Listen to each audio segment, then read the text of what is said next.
Hello and welcome to session 34 of Primordial Harmony, a retelling of the Elemental Evil story in the Dungeons & Dragons multiverse. My name is Mike and I'm your host and DM, and tonight I'm joined by...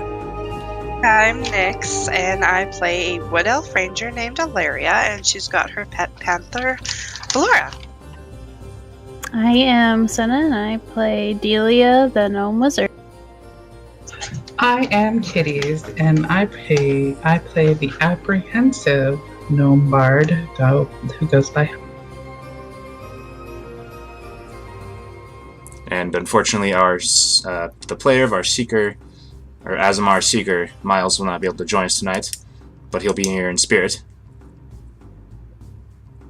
And I am Zeph, and I play Zachary Vitalis, the Fire Genasi. Alright. When we last left the Excavators.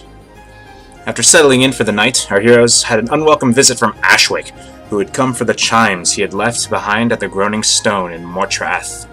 His smoky form alone caused Hum a distressing dream, forcing her out of sleep. He made his presence known and demanded the chimes. Quickly, the party was roused and began attacking him. Realizing he was outmatched, Ashwick fled into the dark of night. The whole commotion seemed to be the straw that broke the camel's back for Katie Colger, who then decided it was far too dangerous to stay and sift through the mud for artifacts. After calming down Hum, it was decided that the entire group would leave in the morning. That morning, just as the archaeologists finished packing up, from above came more cultists gliding down the mountainside through the low-flying clouds. Etburn, the one-way shield aside from Zachariel, threw himself into the front line and took a subsequent beating. Yet the party prevailed in protecting the archaeologists once again and hightailed it out of there, after a quick looting, of course. They traveled north by northeast over the grassy plains to Rolid, where in the Sea Leaf, Zachariel had a strange dream and seemed to forge a stronger connection with Sunni Spade. Meanwhile, Hum and Delia experimented with Chan's chimes and found they could be a bit flighty. The group traveled west over the Rollforth Road back to Forthstride, but on the approach to the city, they saw several plumes of smoke rising up from it.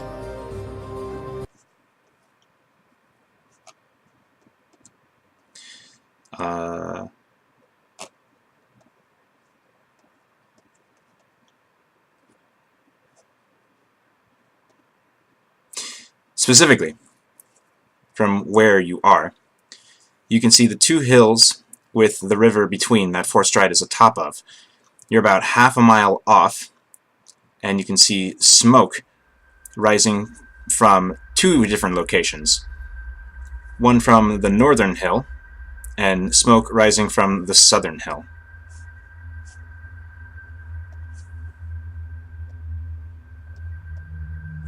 Can we tell, like, the general area, or do we need to get close? You might be able to tell.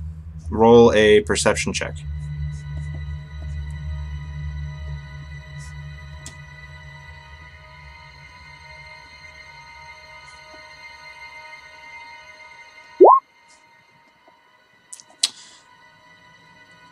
From this point where you are, it's hard to tell. The sun's also sort of in your eyes.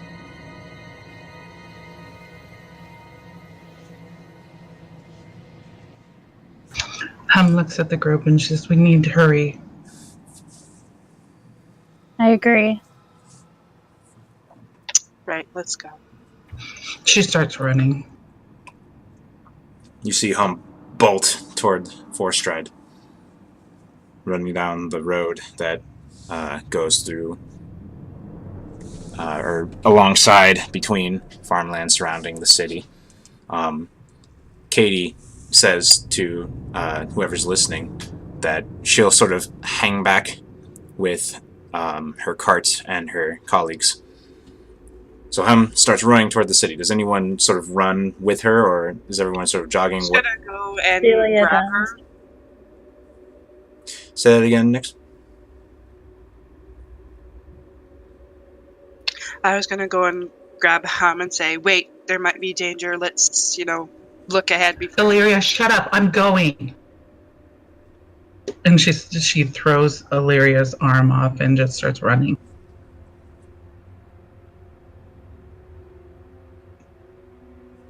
What's Zachariel doing? Zachariel, a little help He's here? following. He's what? He's following him, like Okay. running along. He's just running alongside her.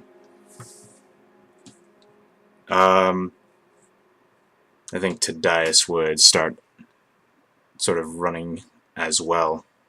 I'm not entirely sure, but we'll let Miles correct me later. Do you stay behind, Lyria? Yeah, I'm gonna stay behind. I'm gonna look out far as I can see in the town. So you're... I'm not sure what you Wait, mean by that. at the gate? Are we at the gates? No, you're about a half mile off. You're about a half mile off. You can see the city in the distance. You can see the hills. You can, sort of make out buildings, and you see the plumes of smoke. Does that change what you would have done? Yeah, I'm gonna go up a bit farther. Keep an eye out. So what exactly are you doing? Are you I'm falling behind. like bringing up the rear, kinda? Yeah. Okay. So, you get closer and closer, and you can make out, based on your your learned knowledge of the city, your background feature, you can tell that one of the plumes of smoke on the one on the southern hill, the side with all of the residential areas, the marketplace, the garden district, Akka, Vardos Lane, all of those places. You can tell the one on that side is from the direction you're running. It seems to be coming up from behind the building that is Aldex Academy for the Arcane Arts, and from the northern side, you can tell that this plume of smoke is right on the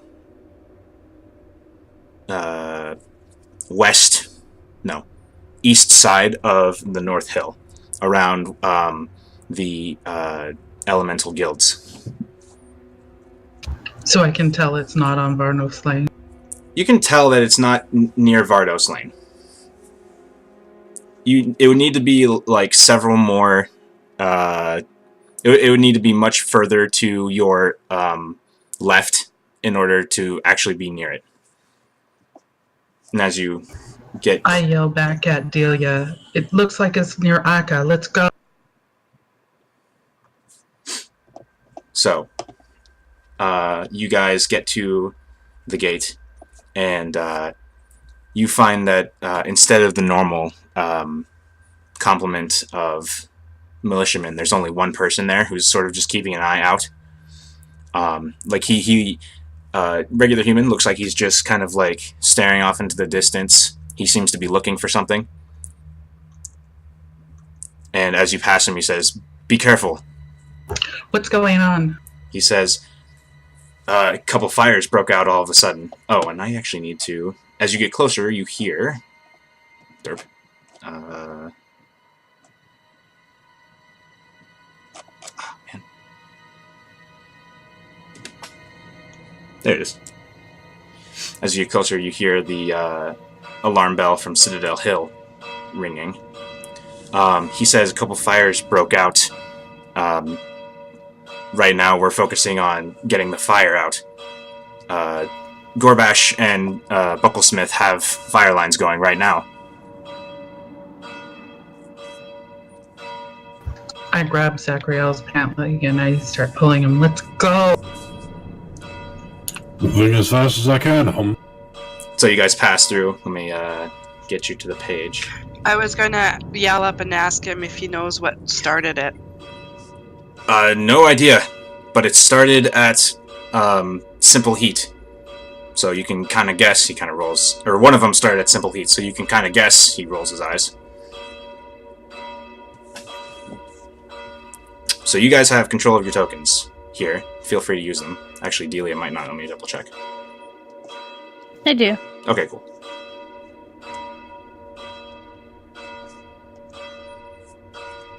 So what do you do? Where do you go?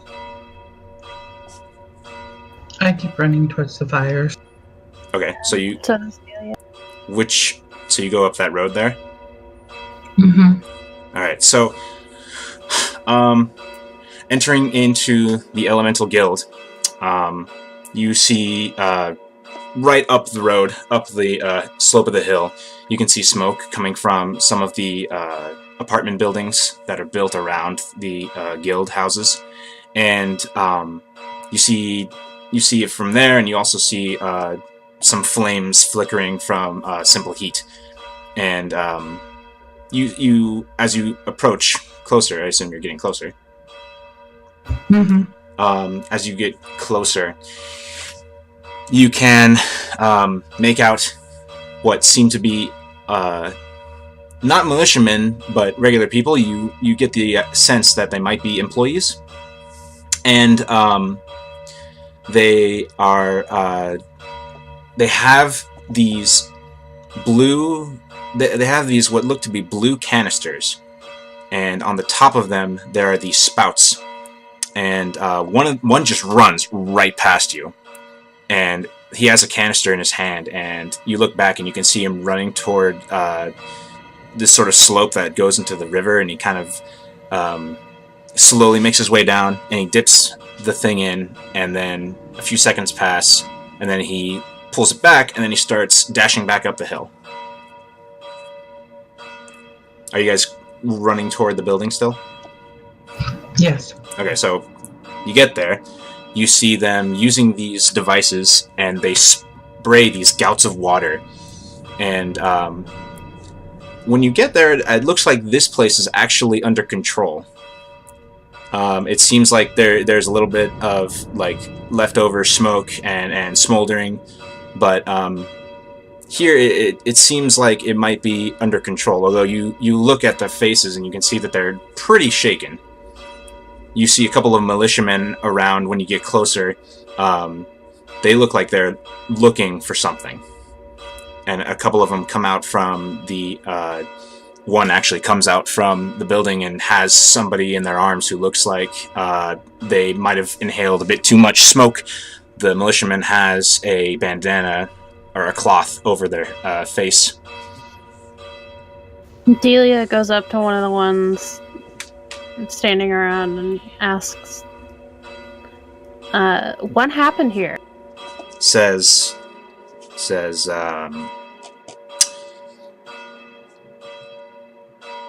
well, we don't have the full story yet. And then one of the employees of Simple Heat says, somebody broke in and let loose one of our elementals and just started torching the whole place. What did they look like? He says, I don't remember exactly. They were wearing some dark clothing and they had these weird goggles.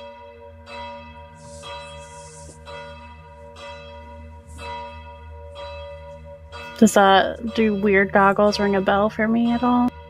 Not really. Were they like the ones in the bar? You don't know. They could be. All he Did you see which way they went? He says, well, that's the thing. When this happened, he points behind you to the plume of smoke, and this one's particularly bad, rising from adjacent to Akka. You can see on the map. That one started springing up, and all of our sort of men on duty are concentrated over there. But they don't have these canisters like they do here. You can see. Do you have any more of those canisters? He says, well, they're not ours. They belong to Simple Heat. And then he looks to his left, and like one of the people that are like trying to get the fire under control. Like, it's not completely under control, but it looks like they have a handle on it. He says, look, I'll ask you again. Can you spare any of those?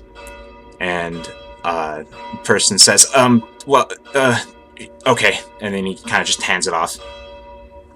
and it looks like there's 2 more individuals with those same canisters working on it. Then it seems like they spend the water within, and then they run past you back down to the riverside. I'm gonna turn the bell down. It's a long way to run for some water. The guy just gives you this incredulous look.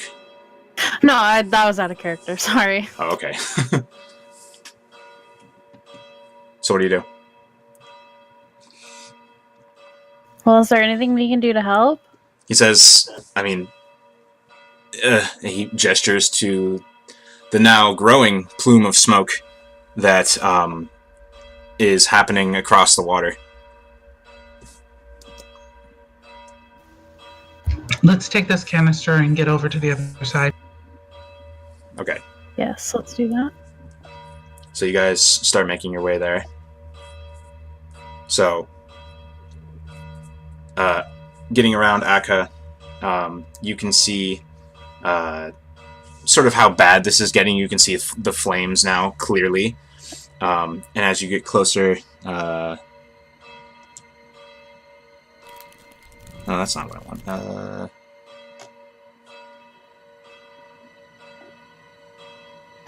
On the way past the water, I fill up the canister. Okay, it takes about a minute to do that.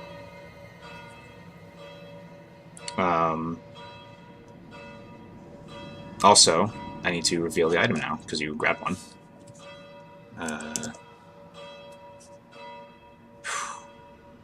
Stand by.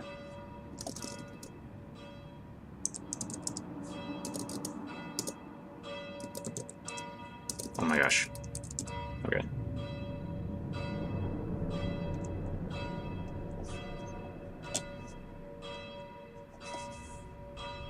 They look like that, and there's the description down there. I didn't add that line of text, but yeah, it takes about a minute to recharge it. So that's for your reference, since you have the canister.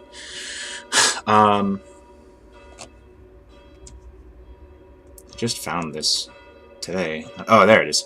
You get closer. You see the 2 trees there just burning, and a few of the dorm houses, Delia, you recognize them as, student housing.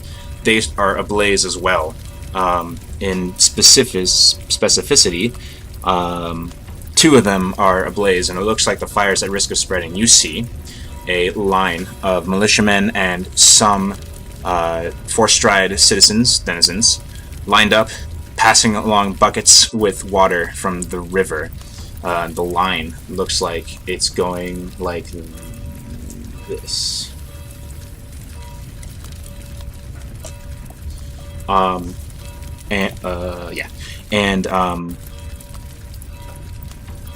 You see another one of the canisters with spouts being carried in the hands of another militiaman. But as you approach, and you can sort of, well, from there you can't really see, but down the lane, you can see that many townsfolk are there, but they're either running away from this, or they're just kind of gawking at the spectacle. Do I know if there's any, closer water sources at all, like a well or something? Or is it just the river that's nearby? It is just the river that is nearby, as far as you know.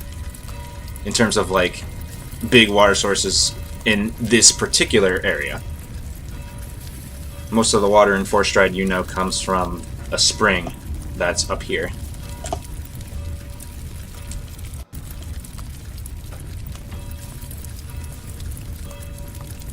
I guess there's nothing else to do except use this canister. What was that? You're gonna say something, Kitties? I interrupted you, kind of. Hum runs up and says, "I have another canister." And one of the militiamen that are sort of running with, they have buckets, sort of puts down the bucket and says, "Oh, thanks," and then he points to one of the gawking citizens. and he says, "You take the bucket. Go. We need your help."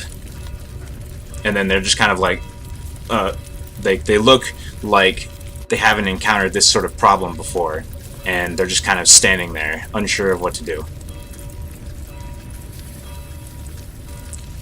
So, let me add some structure to this. You guys want to help with the fire, yes? Mm-hmm. So, let's go around the table and tell me how you plan to do that. So, let's start with Hum, since you have the biggest... or since, you've been talking the most right now.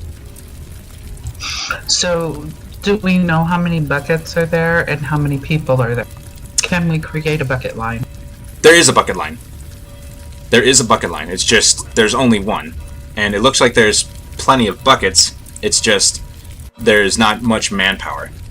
You look down, like I assume you're sort of scoping out the situation quickly, and you can see that it isn't going as fast as you'd like. And you know that the fire's definitely in danger of being spread. And on the main drag, the market lane, you can see people just sort of staring. It just seems like, yeah, go on. How many people are staring? Enough to make another bucket line? Maybe. You can certainly attempt to rouse them. I look at the people and I say, "Stop watching, get in line, let's get these buckets moving before the whole city burns down." Make, I guess, intimidation check.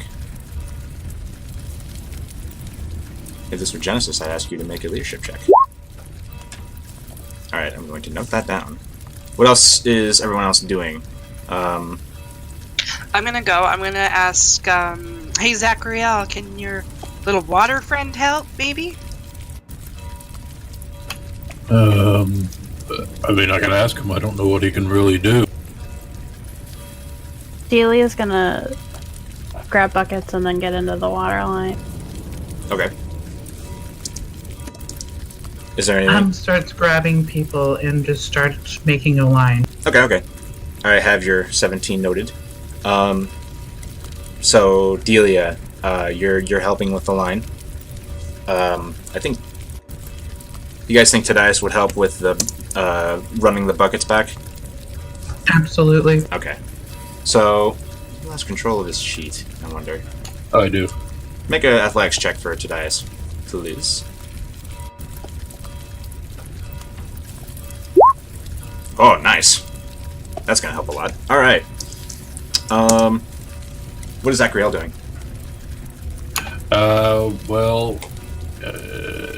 He is taking Squirt out of the bottle to see if he can do anything against fire. Squirt kind of looks at the fire and then just kind of says to you in Primordial,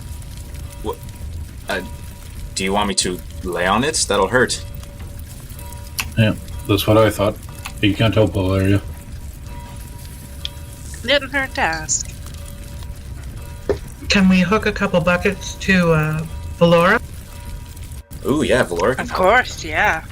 So, I go and hook the buckets up to her. So you command Valora to run the buckets back with her amazing speed. Make her make athletics or strength if she's not proficient with advantage.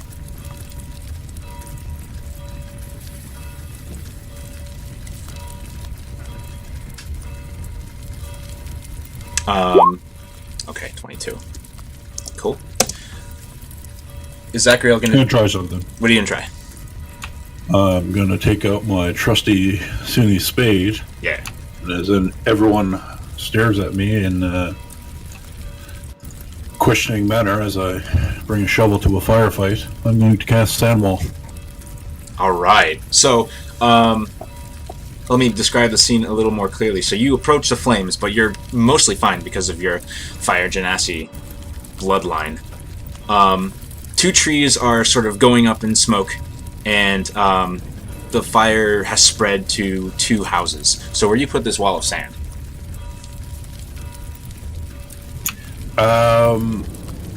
So is it the fires like in between two houses, or is it the trees? It's both. Are the houses in between the trees, or are they adjacent? It is. Well, let me actually. Here, let me help you. Let me give you another visual aid. So they're like this. I'm assuming that your characters aren't gonna be like right next to the flames. Okay, well, I'm gonna put the. Where's everyone working on the fire? Are they working on the houses, or They're working on the houses for sure. Okay, well, I'm gonna drop the wall of sand between the two trees. Okay. Okay. So, like, you're gonna try to. I'm just trying to smother the flame because it's 10 feet thick, and I think 30 feet. Okay. Yeah, I'll just give that a solid bonus. Alright. That's what Zachariel's doing today. What is Illyria doing to help? Well, I'm imagining Valora's going to get the water Yep, she can help though. from. She's gonna bring them back, and then I'll help out that way. Throw the water from the buckets on the fire. Okay. So, you guys set to work, helping these townsfolk, rousing another fire line, Tadias running buckets like mad. I need a calculator. Oh, better yet. 15.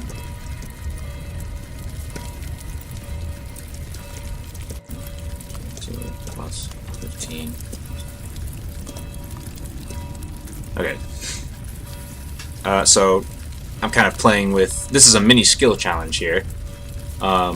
So this sum of all of your help is going to determine how many houses you save.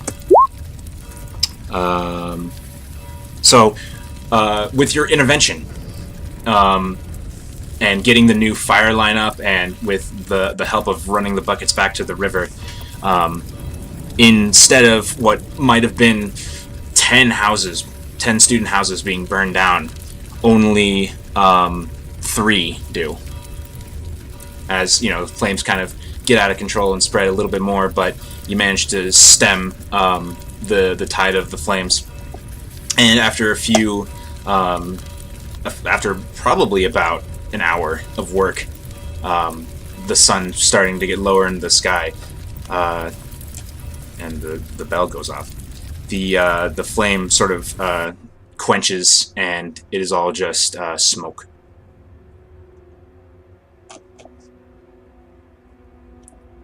Militiamen are sort of starting a cleanup. The smoke is sort of clearing.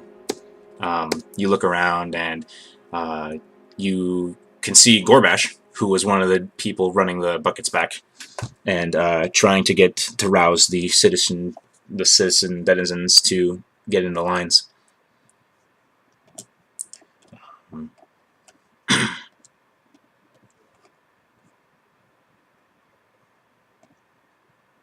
So they're all out then? Yeah, they're all out. Says I have to go check on Gizo, and just runs using her city secrets over to our. Okay. What is everyone else doing? I'm going to look to the northwest. Do I see any plumes of smoke over towards, say, the military, this area? Citadel Hill? Yeah. You do not. Alright. I guess I will follow home to make sure that, well, I will try to follow. You watch her disappear in an alley. You lose Hum. But you know where she's going. I will take the long way to Twiddles and Fiddles. Okay. What's Delia doing? I'll walk with Zachariel. As you're sort of leaving, Marshal Grobash approaches, and he says, where'd Hum go? I was following her, and she disappeared down that alley. he shakes his head. He says, "Well, your help was very appreciated." Well, just doing what we can to help save the city. I'm sure you had it under control, though. He says, "Well, we would have gotten out, but we probably would have lost a few more structures if you weren't here. So, thank you." Think nothing of it. Then you look around and you see people, or militiamen sort of helping to clean up mess on the street and just getting it pushed aside. And Delia, you recognize some students that you went to school with, sort of looking dazed at their now burned down houses. Kind of did that scene a little bit too soon, but what is let me just ask, what does Illyria do? I'm with Zachariah. Okay. Following.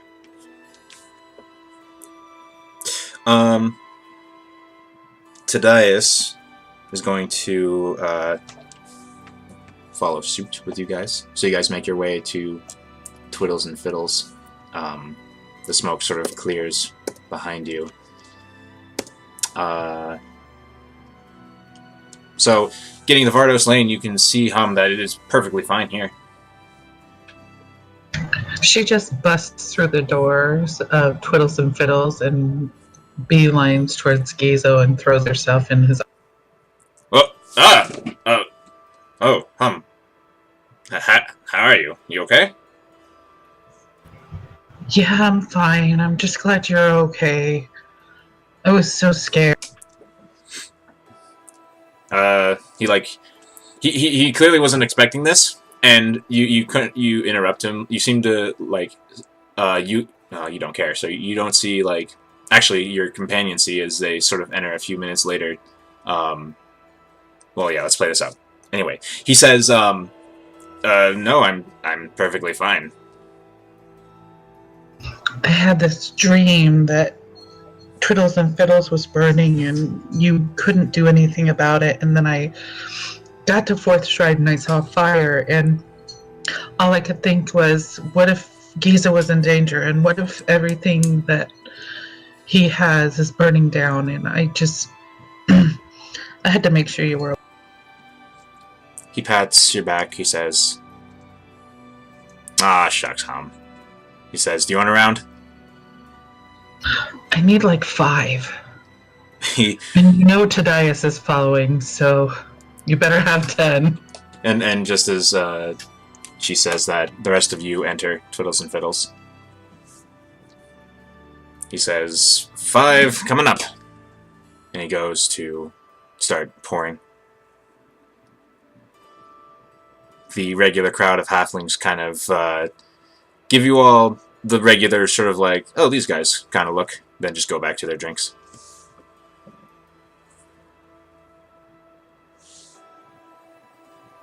Well, that was a stressful day.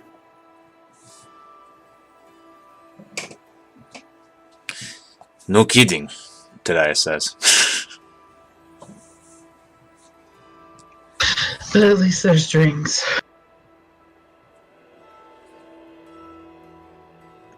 Do you guys think we should be worried about the person who set the fires? Yes, it started at an elemental guild, Tadias says. In fact, I think I'm going to check on Dimitri. After this round. He grabs whatever ale Giza puts down and he just quaffs it.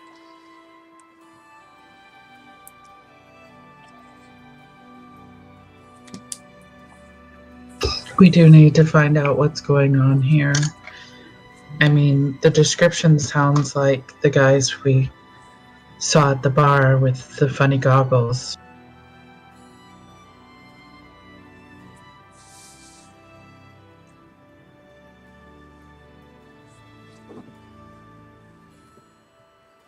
Balls in your court, guys.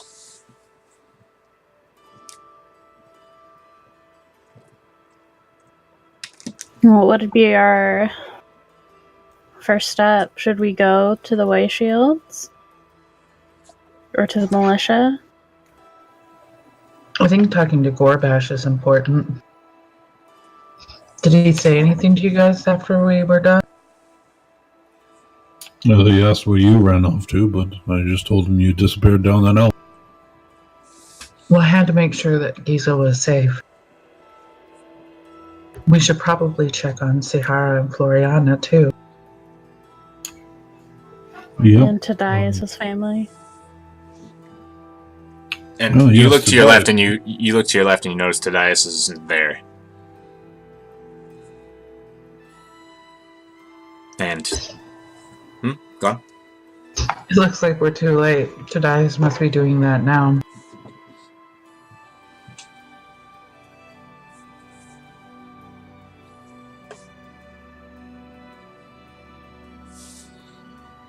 Giza, what do we owe you?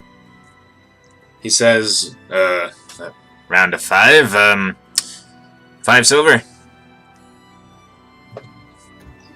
She throws a gold on the table. Ah, you always tip well. Puts it in his little money drawer. You're always worth it, Giza. He gives you a silly wink. You can practically hear the ding. Gorbash wanted to thank you, hon. Thanks to your intervention, a lot of the structures in the town were saved.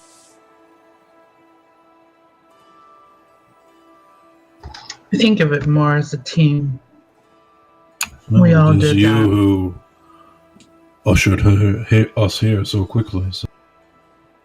And you're the one who rounded up the townsfolk. Ham kind of blushes and kicks the ground, and she says, "Let's go find Tadias." More like threatened the townsfolk, but it was effective. Hey, whatever works. She's a scary lady. As you guys leave the Twiddles and Fiddles tavern, you see Tadias walking toward you. He says, they're fine. Not a problem. He says, I'm going to check on Dimitri soon, though. Where are you guys off to? I'm going to check on Floriana now. He looks at Zachariel as you say that. He nods. He says, that sounds good. I think I'll go... I'll go visit Dimitri. Perhaps you should go out of town and let Katie know that it's safe to come in. He blinks. He says, I think I'll do that first. And then he starts making his way back down the lane and to do just that. So you guys make your way to the outskirts.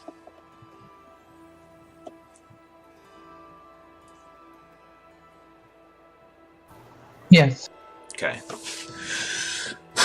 So,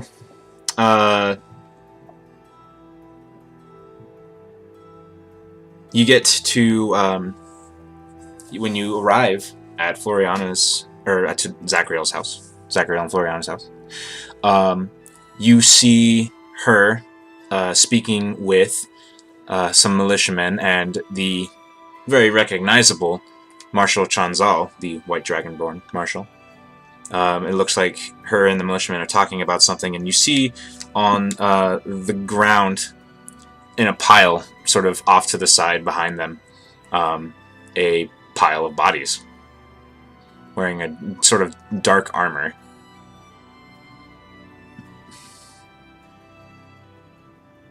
Whoa, what's this? It appears we missed some sort of celebration. Says, Floriana looks, sees Zachariel, and her face just lightens up. And she says, excuse me, and she walks over to you, Zachariel, and she just gives you, she just embraces you. I do that thing where I just pick her up and spin around. She giggles and she says, boy, do I have a story for you. And Marshal Chanzal he says, your wife, she's very competent. We probably wouldn't have caught these folk if it wasn't for her. It's not every day you come home to a pile of bodies. Who are these folk? He says, he kind of gestures to Floriana, and she says, well, let me tell you. And she says, it only happened a few minutes ago, actually. Well, not a few minutes ago. About, maybe an hour ago.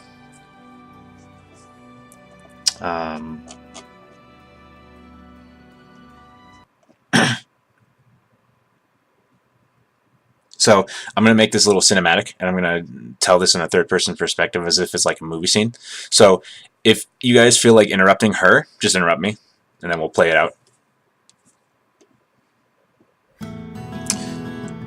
Cedric and Sihara can be seen playing outside of the house. A brisk but late afternoon with a light breeze. We hear Sihara say, "And then you cast the super invisible spell on me and poof! I go into the den of gnolls and they won't know what hit them!" She exclaims. The camera pans to Floriana and Sillery, watching with smiles on their faces.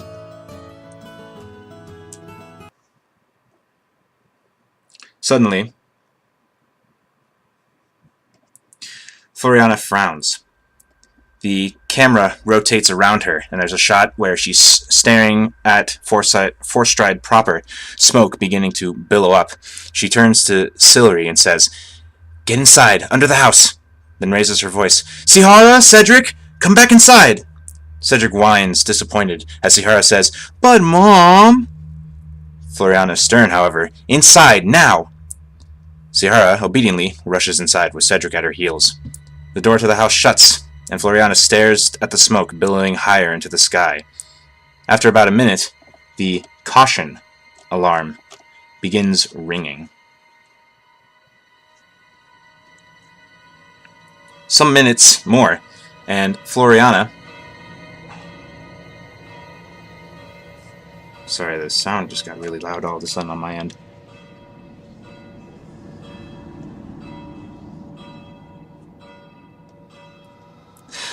Some minutes more, and Floriana sees a man in dark armor with strange goggles running down the road.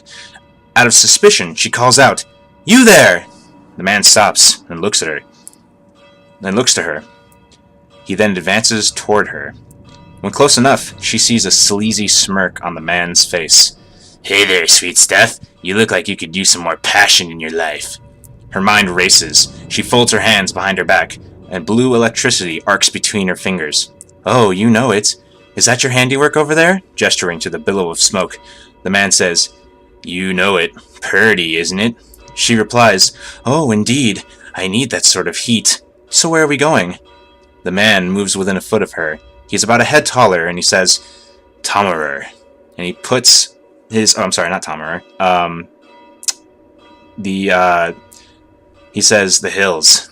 And he places his hands on her upper arms. Not wasting another moment, Floriana raises her hand, and a bright flash of blue light followed immediately by a loud crackle. The man screams out as Floriana sends a bolt of lightning through his chest. He slumps over, dead, a small wisp of smoke rising from his wound. She grabs him by the shoulders and leans him against the house, and soon she hears, "Stop! Arsonists!" 3 more men, wearing the same armor, running down the road from Forthstride. Behind them are 4 militiamen, swords drawn. Floriana sends a shock beam their way and lifts up the corpse. "Hey, shitheads! Looking for someone?" The gruesome display draws their attention, and they begin to slow down. However, it doesn't seem that they will stop. Yet, it is enough for the militiamen to surround them. Combat breaks out as the men in dark armor begin to fight ferociously. One of the militiamen receives a gut wound. Floriana runs toward the melee with expert aim and electrocutes one of the enemy combatants as the militiaman takes down another with fatal blows. "Subdue the last!" one of them cries out as the 3 unharmed militiamen attempt to restrain the last enemy. But at the last moment, he shakes loose and pulls a dagger from his side and drives it into the neck of a militiaman. In retaliation, the other 2 dropped all pretense and with their swords cut him down. We cut back to that scene. And she says, "And so that's what happened. Marshal Tronzal showed up about 10 minutes later." Oh my god. She giggles at that. Well, it's certainly a good thing you were there. She says, I think that you and the rest of the, and she kind of giggles again, excavators might want to see this. And she gestures to the bodies, and she pushes one aside, and on their shoulder, not pauldron, because it's like sort of a scale mail, but on their shoulder there's a mark.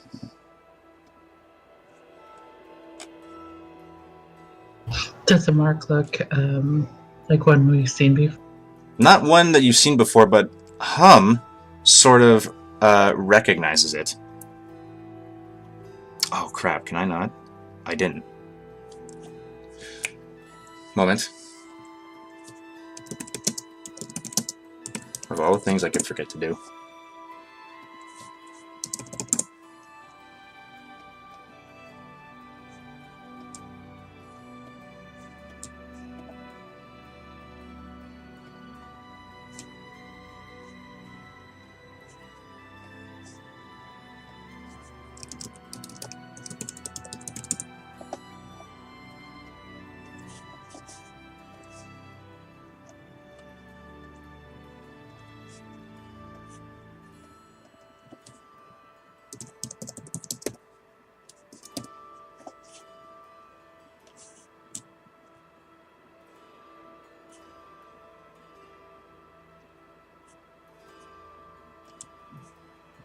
Looks like this. Looks familiar to Hum because of the half circle.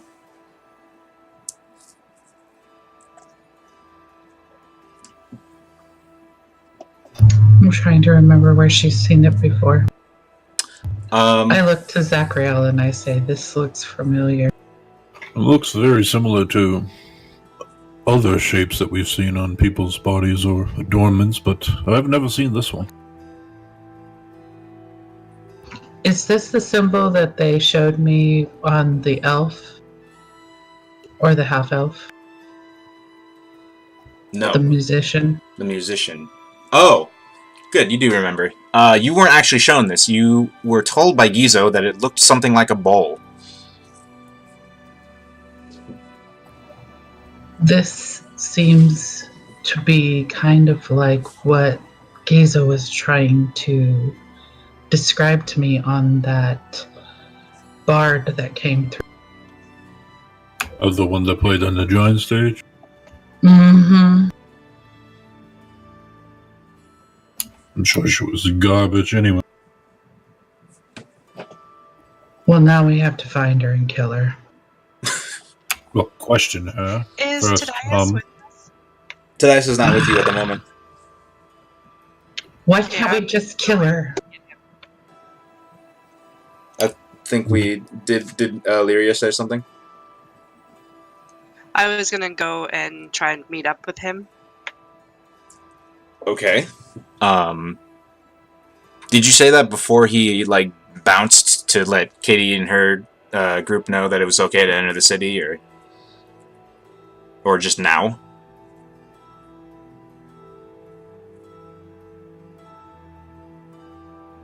Did you want to say that before, is what I'm asking? Yeah. Okay. Well then we'll play out that scene. So Lyria's not there. Let's keep going with this scene, though. Fine, we can question her first. You can't just go around killing whoever you want. Don't you want to know her motives for whatever this is, whatever her involvement? From what you were told, that bard left town after her performance. You don't even know if she came back. You don't know if she's the one that orchestrated this or was involved in any way. Stop being rational, Zachariel. I'm getting old. That's what happens. Fine, she can live until we question her, and then we'll kill her. Until you question her. That's what you're good at. I'm just giggles. Um. We're gonna search the bodies. Okay. You find on them kind of decently, but not as decent as way shield equipment. Swords and shields. Their armor is a scale mail. It's definitely not the same as the cultists you found in Mortrath. And they are, in fact, well, at least two of them have these goggles on them. They look like they're more for appearances than anything, at least for wearing them out in the overland. They might be used, you kind of intuit that they might be used for work in an environment where eye protection is necessary, but you aren't entirely sure.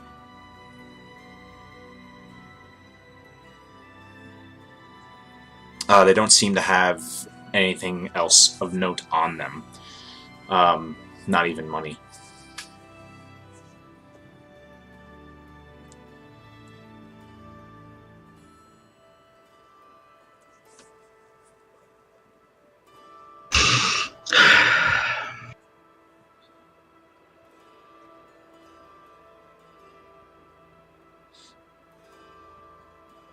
Well, what should we do now?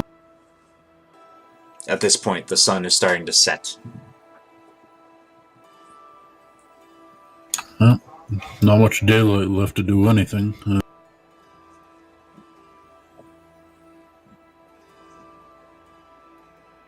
No, there's not.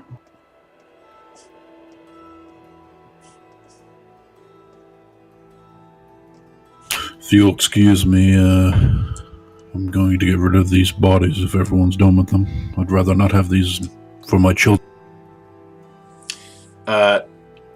Chanzal says, "Oh, right. We're gonna cart them out of here." Oh, even better.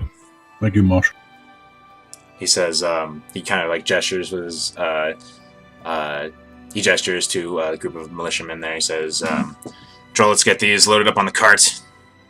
And they set to it, just lifting them. Simple work. Then they start pushing it away. And Floriana opens the door to your house and she calls in, "All right, you can come out. All's fine." And sort of like peering from behind the door, you see Sihara.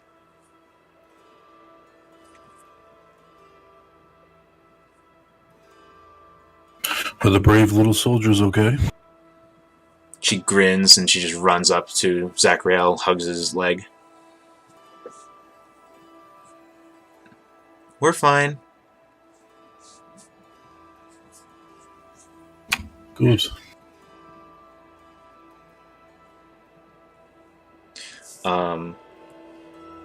So let's cut to Illyria catching up with Tadias. So, we'll say that Illyria catches up with Tadias when he's coming back into town, when he's going up to the Elemental Industrialist Hill.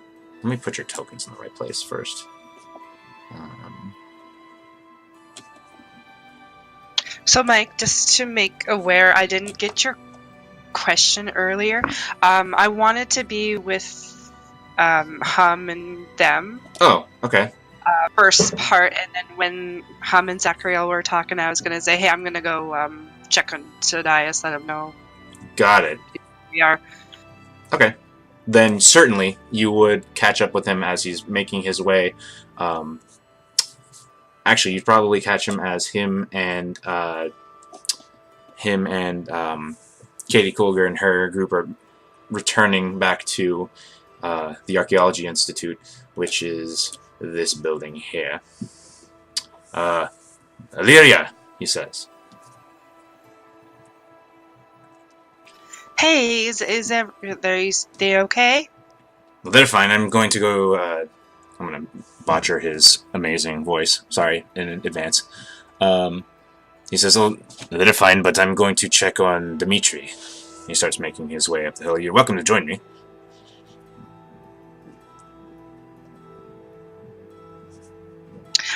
Sure. I'm gonna stop at my house first. Suit yourself. And then I'll catch up to you. What is Lyria doing at her house? Just grabbing a few things. Okay. Like what? Or do you want to whisper to me, or...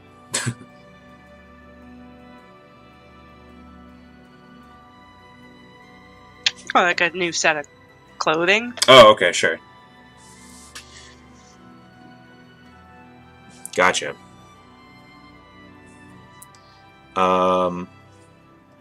Okay, so you do that.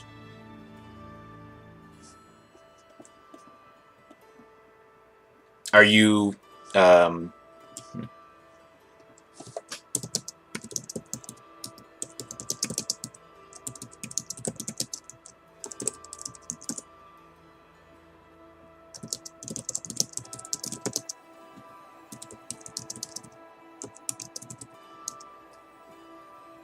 stand by.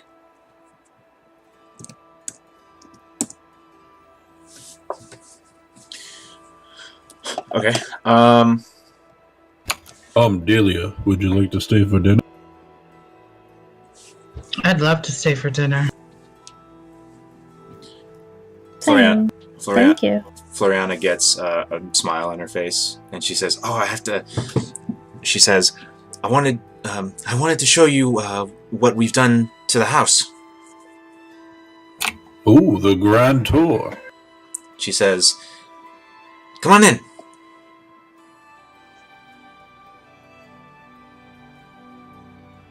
I just hold my door open and kind of do like that arm wave to the girls to invite them. Delia will walk into the house. So Floriana taps your shoulder, Zachariel, and she points to the middle of the floor. And what room was that small underfloor thing in? Was it like the living room? Yeah, it was. So she points to that door, and she says, "I made a little expansion with some help from Solid Strides." Oh, more storage? She opens the hatch, and you look down, and you can see a whole room down there. Quite cozy. She says, "It's more of a bunker than a new room. My intent is for it to be a safe house." Like a panic room. I got it. She looks at you, and it looks like she's searching for your approval. I am nothing but smile. Every time I look at her, I smile though. So. And it's a little infectious, and she smiles as well. So, do you guys want to play out that scene, that dinner scene? Alright, Tom. Here's your choices. I've got some hyena left. I don't know if it's very good at the moment. We could have something fresh, or we could have something, albeit a little foreign for your taste, but good. You cut off. Let's go with the foreign. Okay. Alright, I take out my knives and I start sharpening them, and then I call out for Dante. Oh yeah, Dante. Dante just runs out from the panic room because he was down there, and his tail is wagging, and he just like jumps up and just like is greeting everybody the way some dogs do, where they like get on their hind legs and like against you. You sure you still want foreign? We're not eating Dante. That's a bit of light humor. Come. Hum stands between Zachariel and Dante and says, "We're not eating Dante." Alright, what do you want to eat? Honestly, I think the children would love to eat hyena. It's a little... You guys have been on the road for a few, like, and like, you know, at that, Floriana says, "Is that what I smell? Now that you're in here, something smells kind of, ugh." Floriana, Smells let's better than lead, the goblin. let's lead your husband to the pantry and see if he can come up with something better. She says, well, we went grocery shopping just the other day, so we have plenty to choose from. Did you find any pineapple? Or mango, sorry, mango? Ooh, have we ever found a mango? Well, I haven't, unfortunately. Alright, well, pick out what you want. So... It's a shame we don't have you down it. Wait! Delia, have Nathan go fetch Alaria and Tadias. You got it. No sense of us all having a good meal without having it. I'll send Nathan after Todias and Ilaria. Alright. So that's gonna be a bit.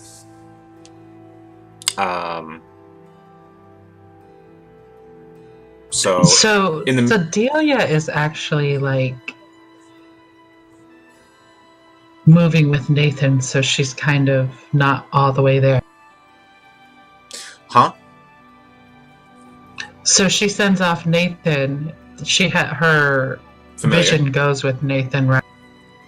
That is a choice. Yeah. I can just give him commands and he'll go do it. Okay. And, he can come back and telepathically communicate what he found, so. And I assume you command him to search in, what would be the likely places. Right. Yeah. So that'll take a bit. So,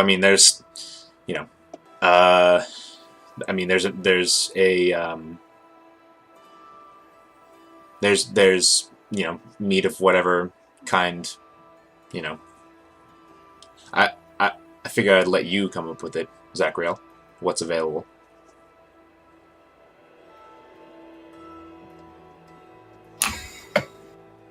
Well, we've got a lot of time. We have to wait for Alaria and Tadias, so we could cook something big. Would anything suit your fancy? Sihara is listening in on this, and she says, it's like her eyes kind of go wide. She says, "Could we have a big roast?" Oh, we could have a big roast. What are we roasting, Sihara? Floriana giggles, and she says, "She was with me when we went grocery shopping. We got this big chunk that probably could feed at least 15 people. Counting you and, I don't think she's ever seen... Oh, no, she's seen Tadias eat. Counting you and Tadias, probably, maybe 10. Ouch. She says, you need... Well, she, pats your bicep. She says, well, you need it. Alright,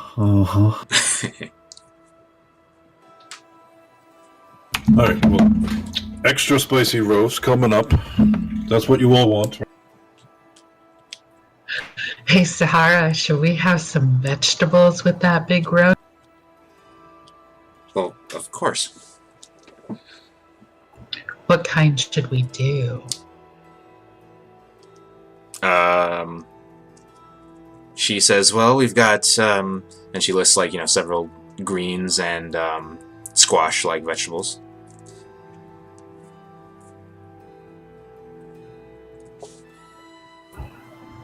You want to help prepare them? Is pineapple common in this region? No. Damn it. Why do you hate fruits? I don't hate fruits. It's just, this is, the biome here is that of, Europe.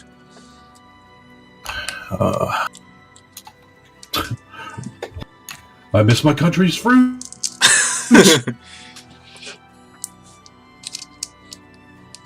She says,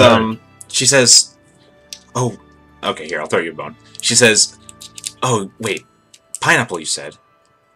I thought you said mango. Well, I would like both, but... Well, You know, we actually did find some dried pineapple. Would that work? I don't think it's going to work. I wanted to use the juice to soak into the roast as it was. We could always rehydrate it. Soak Tom, it how do you rehydrate a fruit? in some water. Are you a wizard? No. Oh, you think like one. We All right, have a fire and some water. Could probably, like when you make noodles, could probably put the water back in it that way, and then get out the stuff that makes the juice. All right, Tom, you're on that. I'm on it. Come on, Sahara, let's go get that pineapple. Yeah. Hum and Sahara go into the pantry and forage through, and we come out with some greens and the pineapple. All right.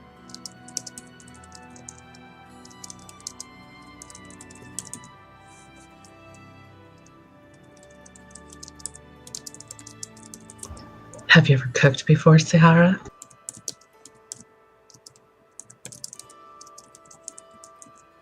She says, well, yeah, Dad taught me a bunch.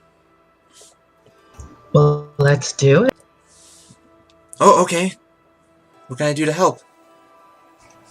And then Cedric Can comes you up go and he's get like, can I help too? Of course you can help. We wouldn't be able to do this without you, too. They both grin and look at each other. Okay, I need somebody to go get some water. Who's gonna go get the water? I'll go get it, Sierra says. And she just runs to the kitchen and grabs a pan, and she starts to go outside where, Zachariel, you know that there's a water pump. Now, Cedric, we're gonna have to open this package. Do you know how to open the package of dried pineapple? He kind of gives you this like look of like, yeah? Okay, get to it. Okay. And he just, tears it open.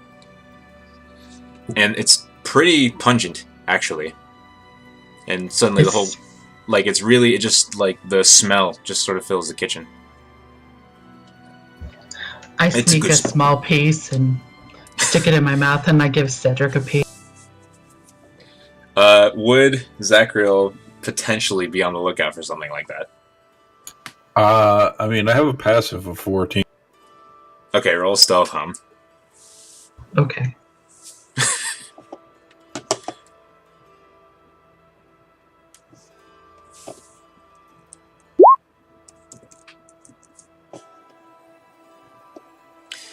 Yeah, so Zachariel, you notice her sneaking a piece.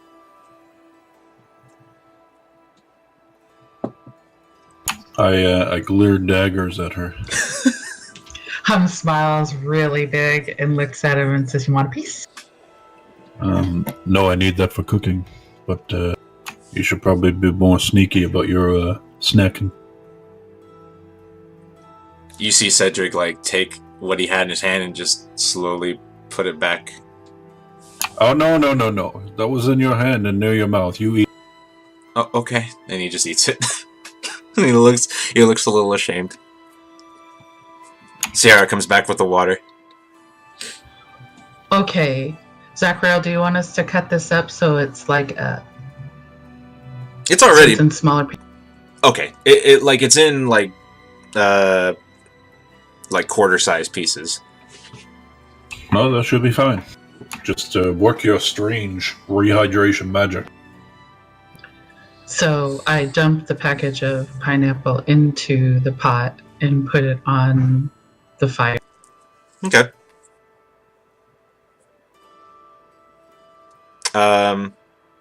So, you guys get to it, and the roast is like halfway done to Zachariel's liking. And Nathan comes back a little bit before that, actually. Comes back to Delia, and he's got a note on his talon. Well, Delia will take it. And the note is in Illyria's hand. And it says, got some things to do. I'll catch up soon. Well, Illyria's out. Well, she doesn't know what she's missing out. Especially Hum teaching children to sneak food before their dinner is ready. Hum looks at him and goes, Some more minutes pass as the roast is getting on, and the house smells amazing. And Tadias walks in and he says, "Oh, it smells delicious." Oh, just having a bit of pig.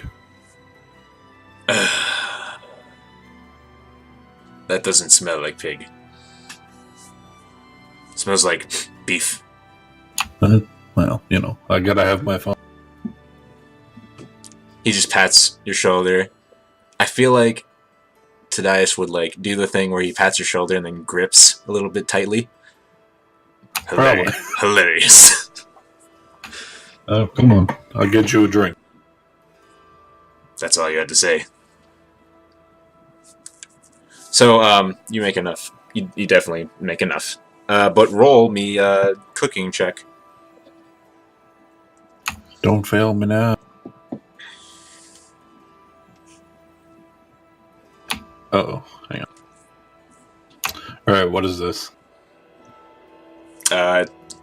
Int or wisdom. Same mod. Alright. Totally delicious and filling. Describe it.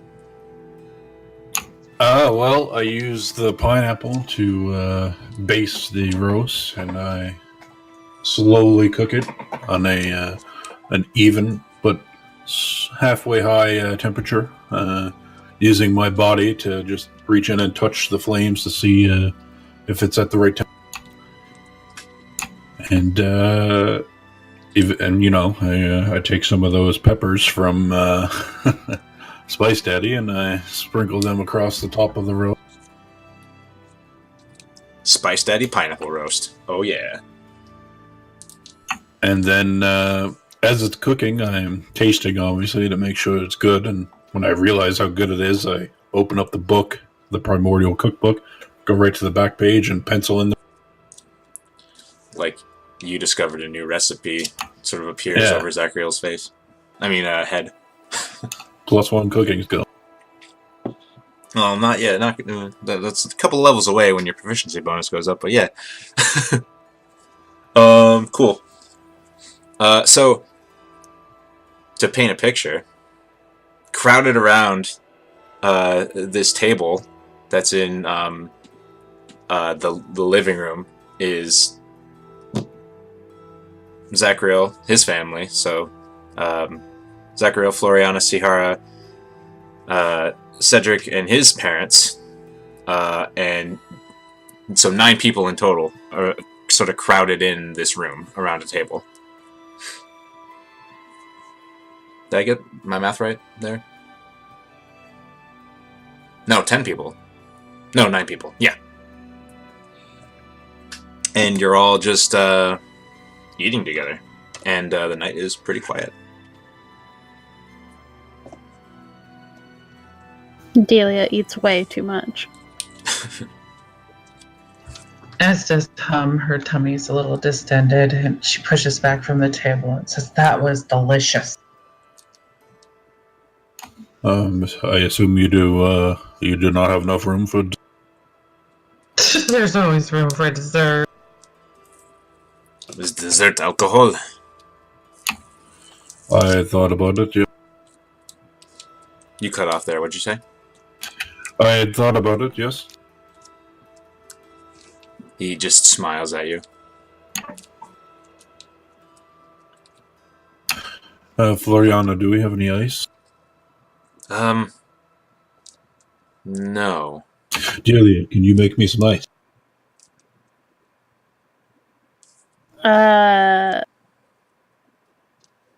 I can actually. I have Snylock Snowball Swarm prepared.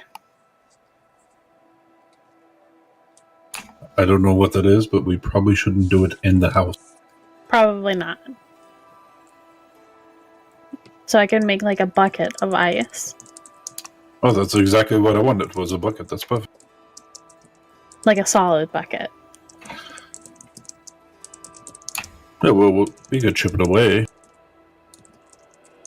Okay. Well, Delia will take a bucket of water outside and then cast Snorlax Snowball Swarm on it.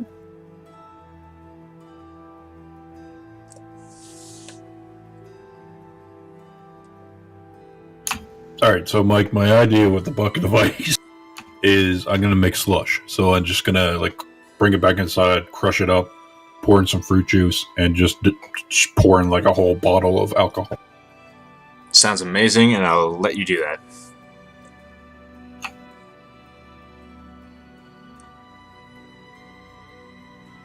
And then I give it out to everyone, except for the kids. I give them ice cream. If I don't have ice cream, I give them the cookies. If I don't have cookies, I give them something sweet. Sorry. You can insert... Okay, so... I'm sorry. Ice cream, you said? Yeah, like, whatever I have that is, like, a snack. Like, a sweet. Oh, yeah, you... Floriana shows you, like, she got a couple of, like, confections from, the market lane.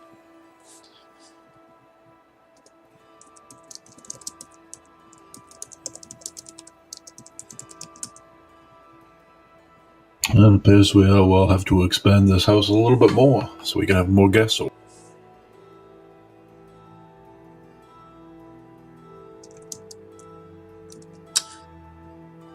Let's take 5. Let's do that. Yes. And then I'll finally achieve my dream of becoming a professional mime.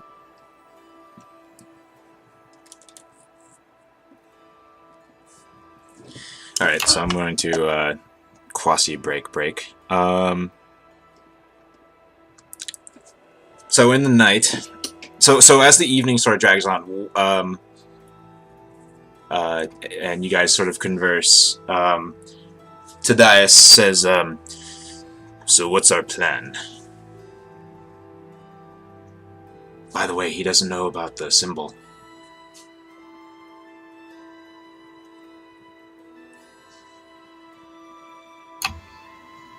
Hey, Tadias, you mind opening your book there with the symbols? I have a new one for you. Another one? As he's opening his notebook. Hey, it's like a bowl with a line up through the middle, and then 2 lines off the side, like almost like legs, like a cooking pot. What? Did you not save it? Can you not draw it for me? I attempt to draw it for him.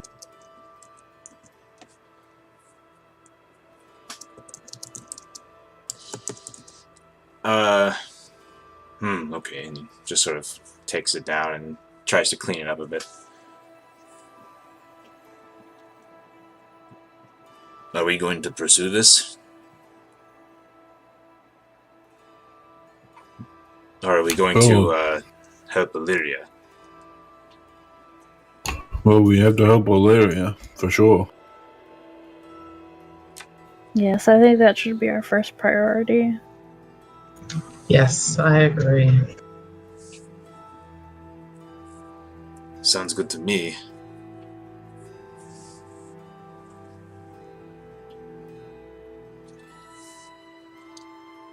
Doesn't mean we can't keep an eye out while we're helping Illyria. Fighting orcs in a forest. Well, we're going to... if memory serves, we'll need to go through Tamara first. I mean, it's right on the forest. Well, first we have to go retrieve, the casket. Unless yes, they've already yes, sent yes, it to yes. Tamar. I'm not sure. We'll have to check in with Illyria. Well, let's check in with Ilaria. No more dice rolls. Let's finally get this settled. So right now, just to set the small scene, you're in the living room of Zachariel's house. The fire is roaring. The kids are sort of just like they look kind of tired. You know how kids get tired at the end of the day, and they're just kind of like droopy.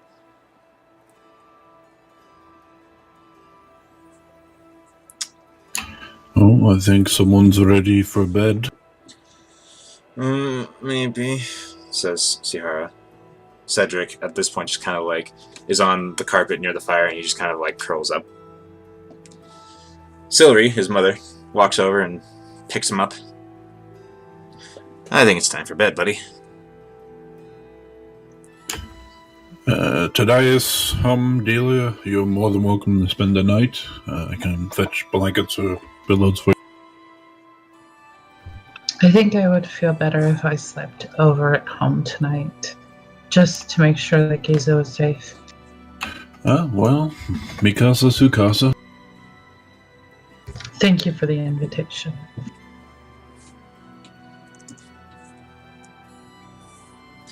Delia will also be heading back to her student housing. Which she gets to, and she realizes there's a little bit of fire damage from like an ember. Not burned down, of course, a little, but just kind of like she looks at it and she notices that like there's a darker patch on it. Well, better than the whole building burning down. So are you all just retiring? Or are you going to do anything else this evening? Is just going to go to her room. Okay. I think Delia will actually spend an hour and weave a first level spell crystal. All right. What is she doing? What is she making?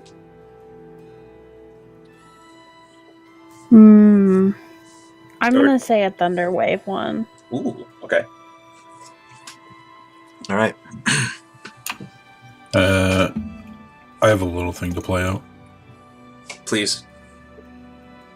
So I'm gonna help clean up and stuff, and get the kids in bed. Then I have a conversation with Floriana. Okay. Floriana, I'm speaking with Gordon, and I think I'm going to take on a more leadership role soon. Oh? Every time I come back here, it's like our daughter is getting so big every day, and I'm always worried about you even more so now. You've got these fantastic powers that come from nowhere. She says, well, I mean, I am putting my neck out there a little bit more. Yeah, okay. You're so strong and so independent, and I love that, but I just work, and I feel like I'm neglecting my responsibilities. I think as of right now, I would like to help Ilaria and help her find closure, but after that, I think I may be retiring. She walks, I'm assuming like you guys are sort of in your bedroom at this point. Yeah. She moves over closer and she just wraps her arms around you. Wordless. I can't, it's very dangerous out there. There's things that are happening, and someone has to take care of it, but I cannot risk my life and leave you to... She says, she just nods.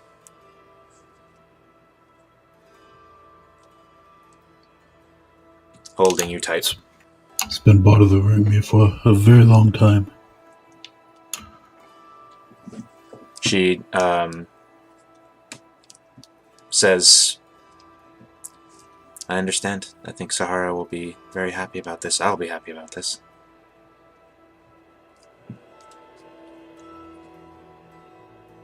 We need to build a fountain inside the house. Getting a water pump into the house. That sounds like a good idea. Nope, not a water pump. I take out the bottle out of my bag and I lay it on the desk, side bed, whatever, and I undo the cork and... Have you introduced Squirt to her before? Nope. No? Okay. She says, oh, a water elemental? Yes, he's just a child, I believe. He detests violence and doesn't like to fight. He rescued him from cultists. Squirt waves. Says in Primordial hello, which Floriana, like, her eyes kind of widen a little bit. She says, I understood that. It was like the language you speak, but different. This is Aquan dialect. She nods. Kind of looks at her hands again. I don't know how you know how to speak that all of a sudden. Have you been practicing? Well, I've been practicing the one you speak, the Ignan, but and I can actually. Well, I didn't tell you about this just because it didn't seem important, but I've been doing some reading and I can speak the air one. What's the air one? I don't remember, but or Aran. I can speak Aran and Ignan, and I guess the water one. What did you say it was?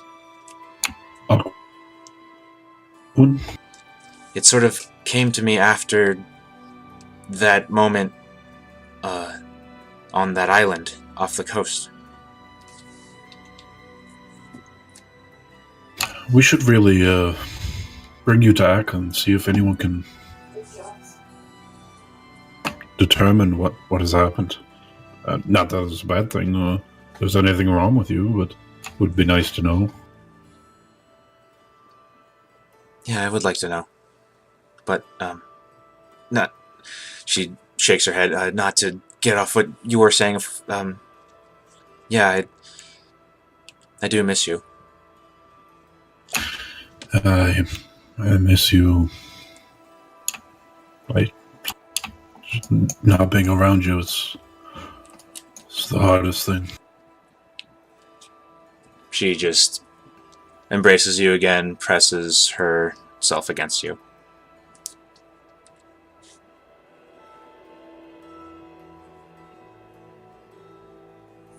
And she whispers, thank you. You're welcome. No, it's like, never mind. Anything else you want to do? No, that's it. So Zachariel and his wife, Floriana, fall asleep together. So, the night... you know what? Let me go back to Illyria. Illyria, is there anything you want to do before this night closes out? The night? No. Just, go have my trance and then wake up early. So, as you sort of settle down, and as you're sort of like in your apartment, Valora, the entire time, is just with you, just making herself known. But the night certainly passes without incident, and the morning comes.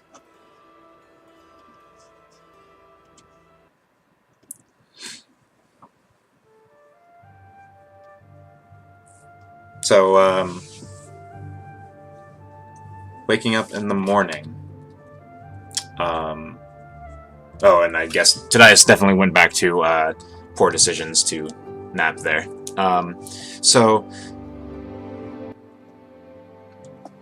it'll definitely start with Illyria because her trance only lasts 4 hours. So, Illyria, you've been up. What do you do? I am going to, I'm already up. I am going to be waiting at the door of the cleric's house, or The building? Temple of Corellin. Yeah. So, Because that's where the body is, right? yes, that is where she's been keeping them. She being Melda Mirthtree. Okay. So you... I have a key for this, I think.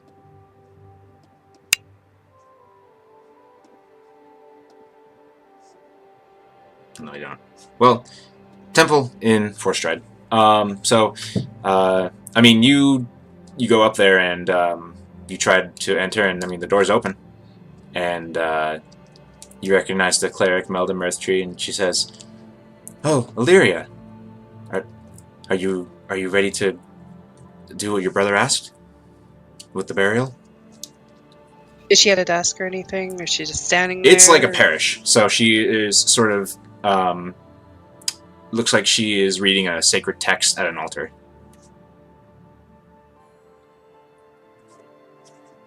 Okay, I kind of quickly go up to her, like, Melda, I need my brother's body. It's time to go. Can I get him fired? I mean burned. Yes, we need to go quickly. So that'd be the quickest way to get him there. Well, in his will, he specifically asked to be buried whole body. Oh, right, okay. Um, All right, I'll be right back. Get him ready, and I'll be right back. Then I leave. Are you alright as you leave? Where are you going? I am now going to the stables. Okay. So you Or wherever I can get like a cart. yeah, no. There's wagon shops and yeah, around for sure. So Forthstride is majorly human. So it's still really early, like pre-dawn, and when you get there, you find that the shops aren't open yet. Okay, I just stand around, wait till they open. Okay. So we'll cut to Delia. What time does Delia wake up? Not early. Okay. Does Zachariel wake up early? Does Hum wake up early?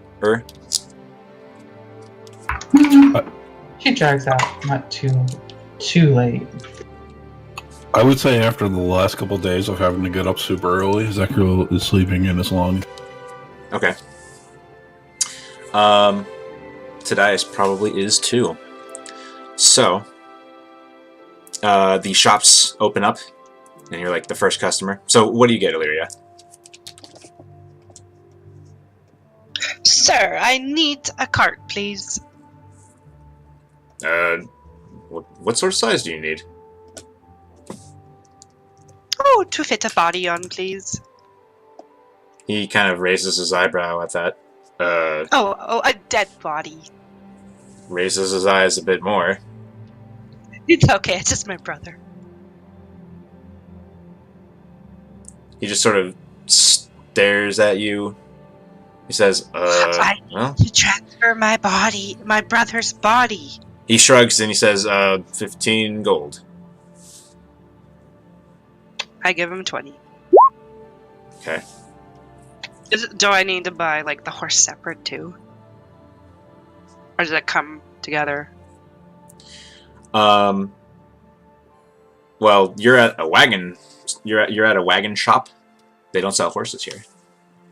You're along the market lane, but you know where they sell horses, so it wouldn't be difficult to go and purchase a horse.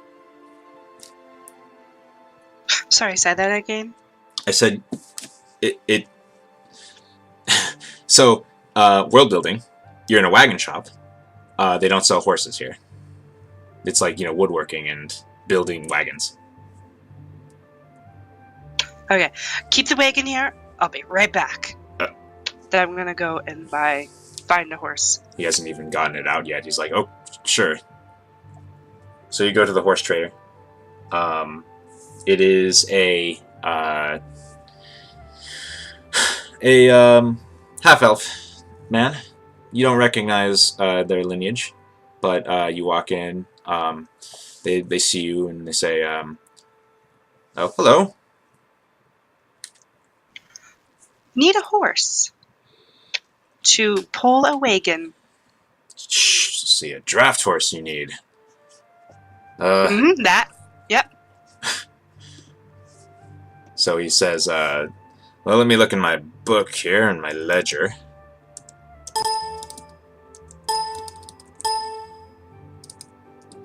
Can we go faster? My wagon's waiting for me. He says, just give me a moment. That'll be 50 gold. I slapped down 50 gold. Okay, horse where?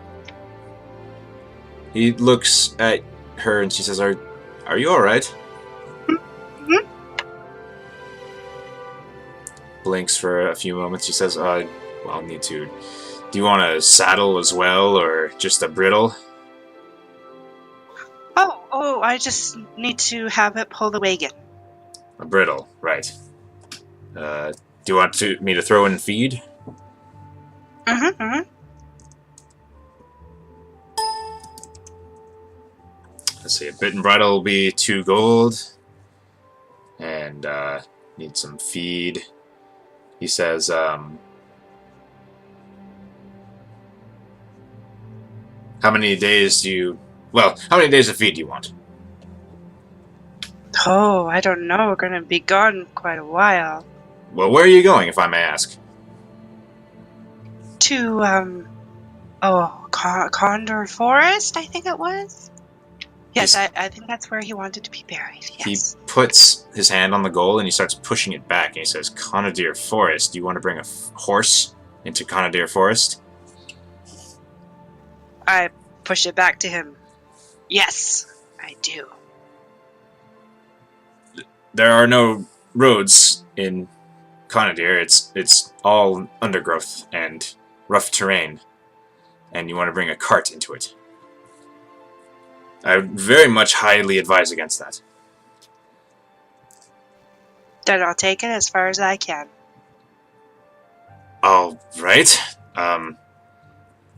Probably about, if my memory serves, 3 days to Tomerer, so just 1 gold for that amount of feed.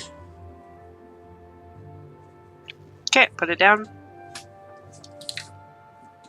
All right. I'll be come around back. He just kind of gestures to around the building, and you go around and you see him putting the bit on the horse and gives you the reins and says, all right, his name is Clyde. Oh, he'll do just fine. So you So I start. take the horse back to where the wagon is. Okay. Got the horse! Hook her up. Hook him up. You get on the horse. Yeah, I get on. Ride it over to where the wagon is. You know, ride bareback. So, gonna make me an animal handling check, and I'm gonna up the DC a bit because you're riding bareback.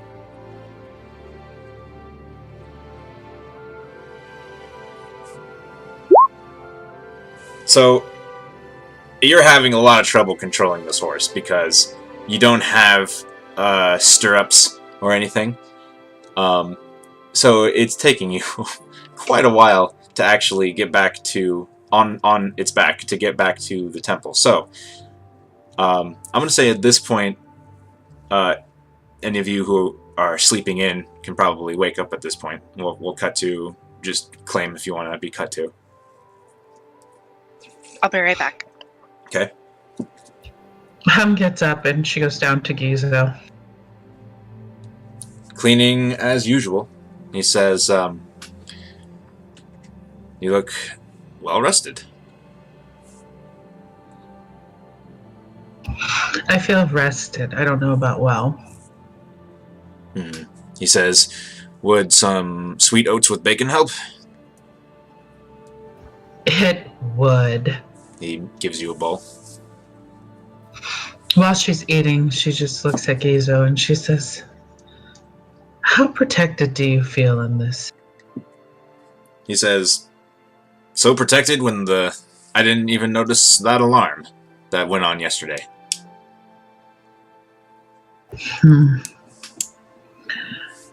I worry. You're all that I have for family. He smiles warmly at you.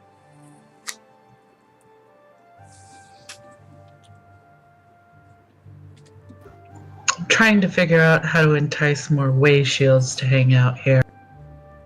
Well, I mean, sorry, I was talking the wrong voice the whole time. Well, I mean, the Twiddles and Fiddles is for halflings. All of the furniture is halfling size. And gnome size. As he kind of gestures, like, respectfully to you.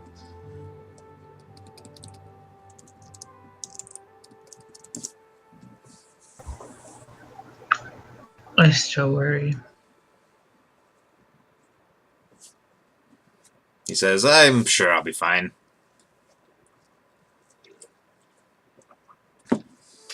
I've never asked you before, Gizo. How are you with a sword? He says, I'm good with a knife. That'll do.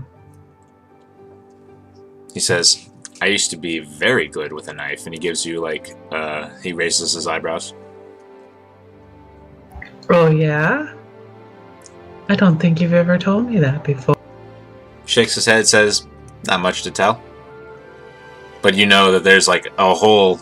There's something there that he's not bringing out. Maybe over some drinks sometime. It's too early. You should make that date soon. I mean, you live here. Yeah, but I spend so little time here anymore. Well, next time you're here at night. Be ready. So, with that, we'll cut to Zachriel. I don't want to get up. Good, she says, and tightens her arms around you. You don't need to get up. Well, unfortunately, I do. I have to go to Canadair Forest. Fun times for everyone.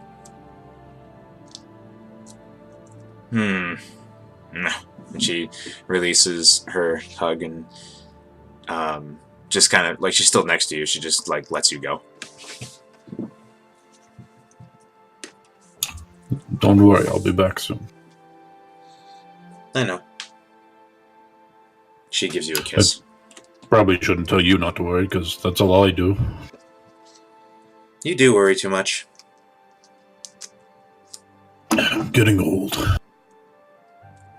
You're not that old. Well, with your powers of seduction, maybe I'm worried that while I'm gone, you'll find another fiery-tempered man to shoot a lightning bolt through. She just puts her hand on your chest, just shakes your head.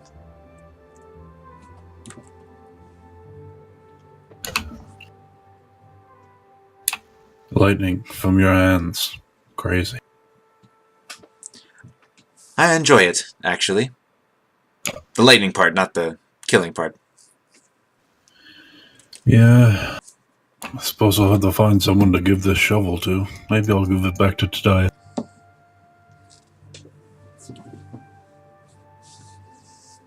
She doesn't have an answer for that. Anyway, I guess I should be going. Take care.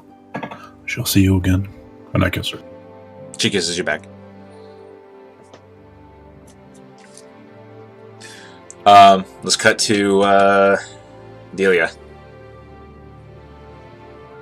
Well, Delia gets up and has a little mid-morning snack.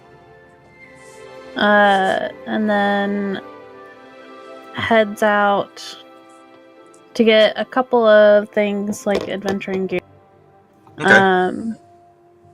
And then we'll be heading to Twiddles and Fiddles to find Hum. Okay. What are you getting? Some rations, because Delia knows that they're going to the Condir Forest, and then, probably a bedroll. Okay. So that stuff is easy to...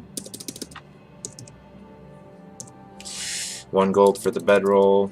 How many rations do you plan on getting? Like 6 days. Okay. So that's 3 gold. Easy to find.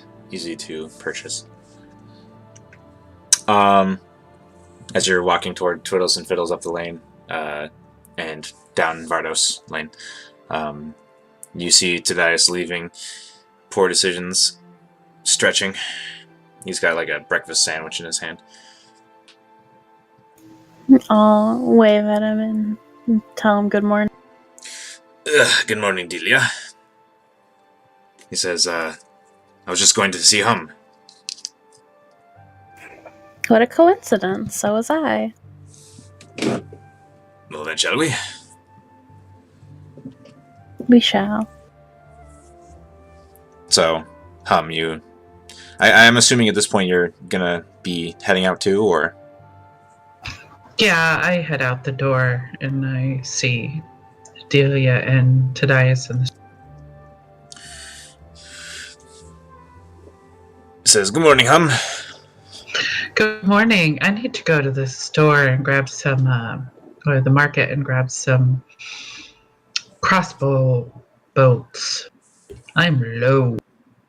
Should be simple enough. He says, did anyone catch up with Illyria last night?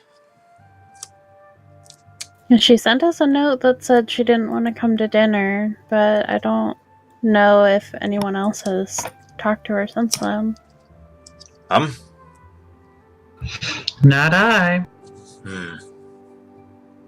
It's just I have, had an idea that I wanted to run past her. We should try to find her. Let's do it.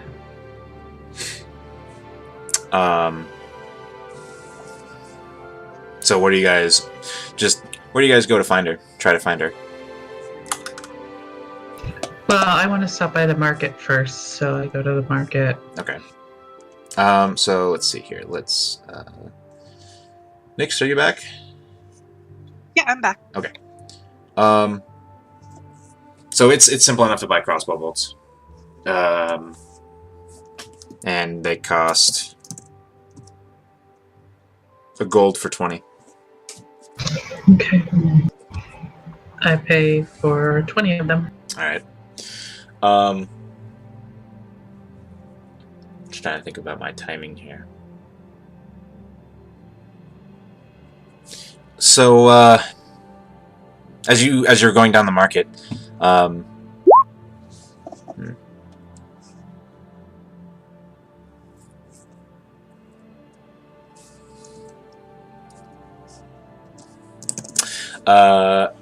as you go down the market lane, you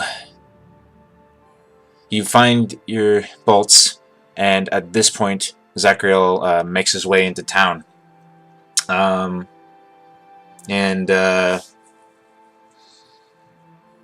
Okay, Illyria, as you're sort of trying to ride the horse bareback through town, just doing what you can to control it, you sort of get closer to the temple district, and so like from here, you try to get up to here, and then you're trying to make your way to the temple district.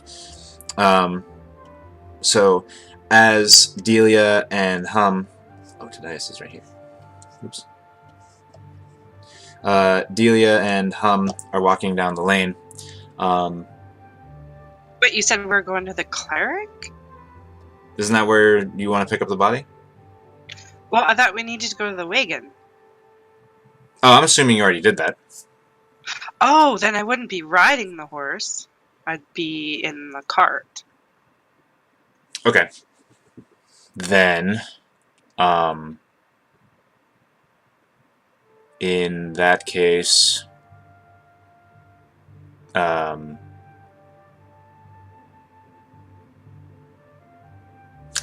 we need to figure out chronomancy. That's on you, Delia. I'm on it. Okay. First, Illyria, as you make your way to the temple, driving the horse and cart, you're looking around. You see the temples. You see people, devout individuals. Some are sweeping porches, and some are just doing prayer right outside. And you see one individual outside of one temple. For flavor, if you want, Justin. All right, you see a human tending to this lush garden, this serene, almost like this forgotten grove hidden amongst the towering temples and buildings around.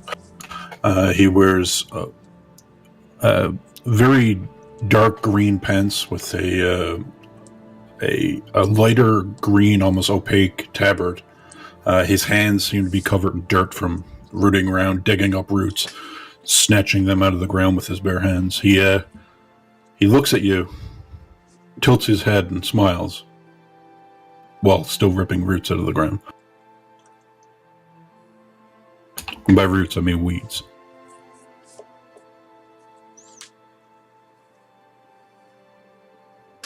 I just stop the cart, tilt my head, smile, wave. Ask him, what you doing there?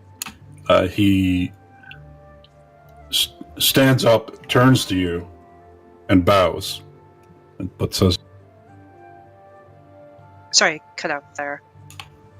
He stands up and turns to you, and bows, like bowing his head towards you, but just stays like that and doesn't say anything.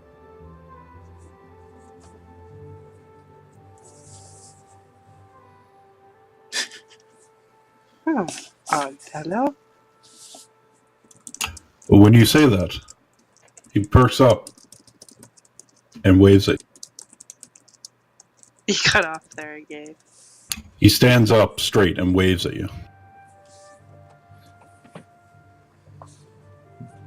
Oh, I wave hi.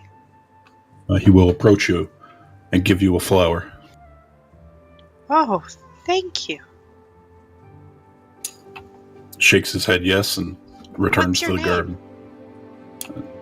Turns back to you and takes a stick off his back, a walking stick, and just kind of draws in the dirt the name T.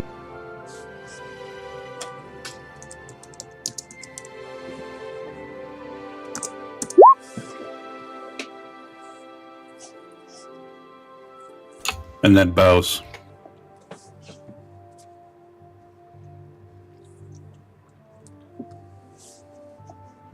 Wow, it was very nice meeting you.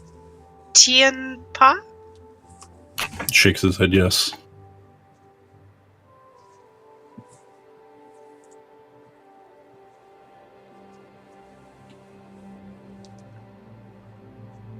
Well, I guess I'll let you do what you're doing, and I'll be on my way, and maybe we'll run into each other again.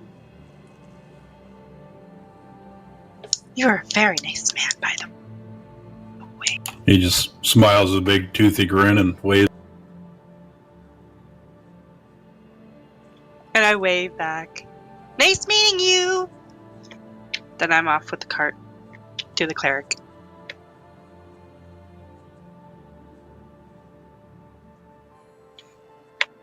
Okay. So the rest of you guys, Zachariel ends up meeting up with the party on the market lane. So how do you guys go about trying to find Illyria?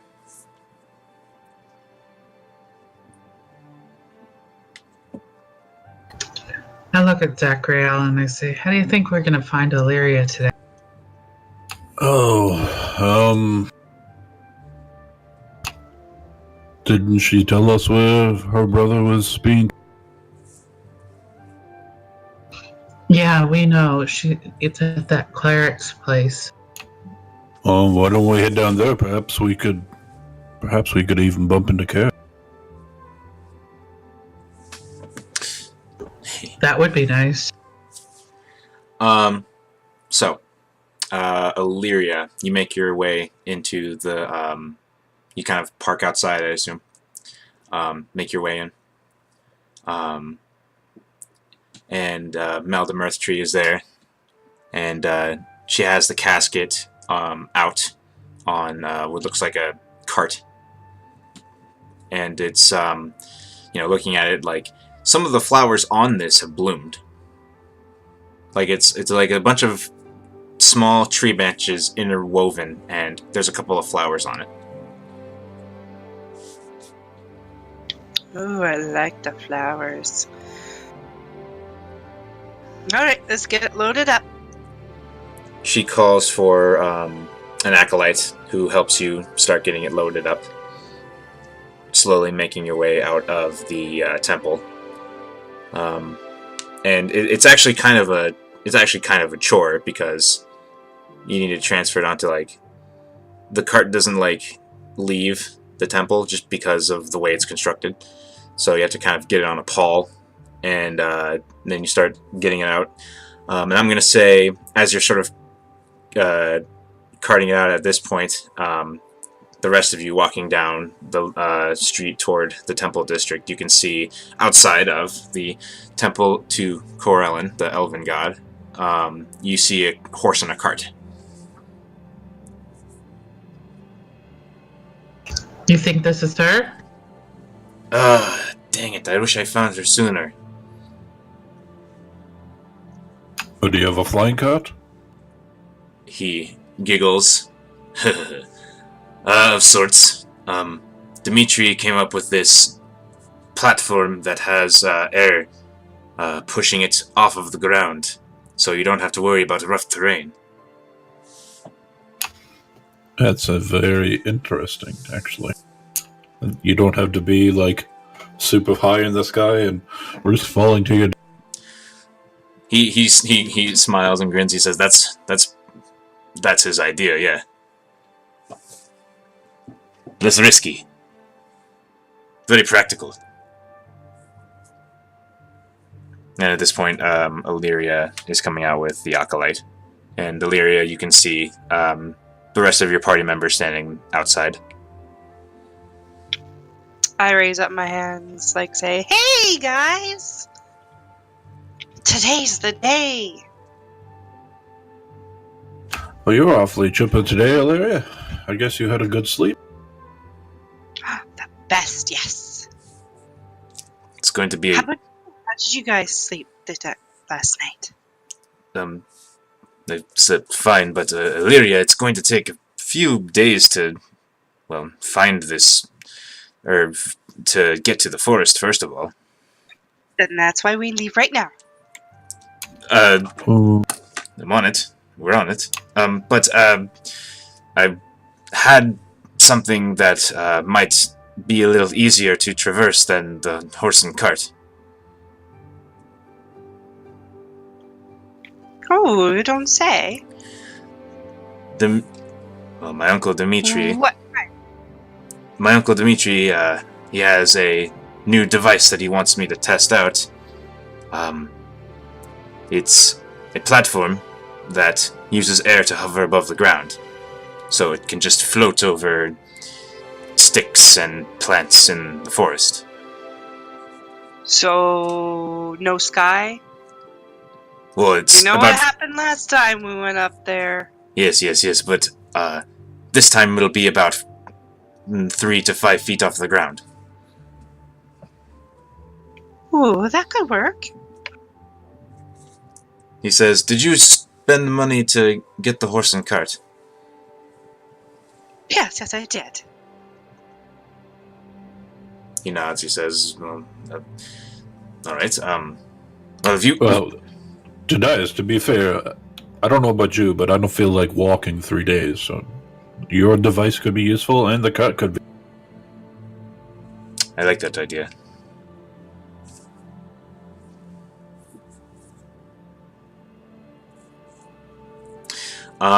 And so as you're sort of standing there... Sorry, does the device take all of us, or how big is it? It's like a stretcher, basically. It's a hover stretcher. It's a hover stretcher. Oh. It's a 10-inch Well. floating disc. Essentially, yeah. The stable said something about we can't take the wagon and horse into the forest, so maybe that contraption can work there. That's the exact idea I had, yes. Great, then it's settled.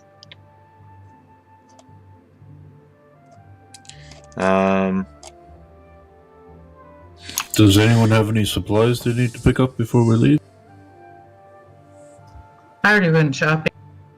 Oh, So did I. oh, okay. Well, I need to go get some rations. As you're having this discussion, you see in the distance, just down the block, coming toward you, kind of at a just a stride for a second, and then just sort of running at you. You see Carahill. Carahill! She, as you get closer, she looks like she's been crying. I run up to her and I say, "What's wrong?" She says, Earthor's missing. Earthor is For how long? her friend. Since yesterday. Oh no. When did you last see him? The day before yesterday, but I think somebody took him. What makes you think that? She says, well, he confided in me a few days ago about some strange folks that came up to him at his home up on the Elemental Guild Hill. They said they wanted him to work for them. Did he have any idea who they were? She shakes her head.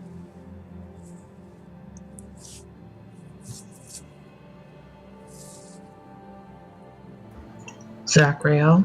He said it was something about work being done just south of Conadir. Well, that's interesting. And you think these people may have taken your friend? She says, I'm not sure, but it seems too likely to not. And then she just starts kind of crying. All right, Carahill. It's nice to see you, by the way. Perhaps you should go to the Waystshield's headquarters and speak to Gordon and let him know that I am in the area. Well, we will all be in the area of Conadir Forest. We have to go there for our good friend here, Ilaria. And maybe when we're done there, gang, we could take a trip down to the southern forest and pay people a beating. Visit. That sounds good to me. I mean, I'm always up for a beating. Visit. She chuckles a little bit. Okay. Would you like to come with us, Carahill? She says, I want to, but I just can't do the travel anymore. All right. Well, it was worth a shot. Well, friend, you know that you always are in our hearts, and we'll see what we can do about finding your friend. Let me put his name in chat.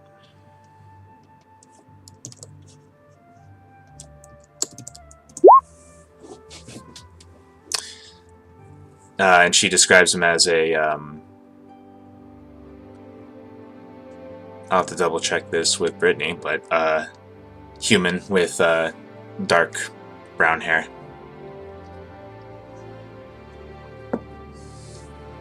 Thank you.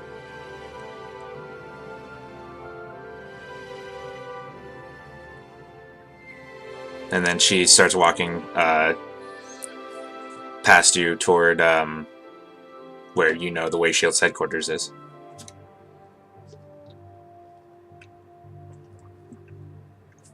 What do you do? Well, we need to get Tosi. Oh, Cahill. Ask for a man named Etburn. He's very good. Okay. Sorry, Hum.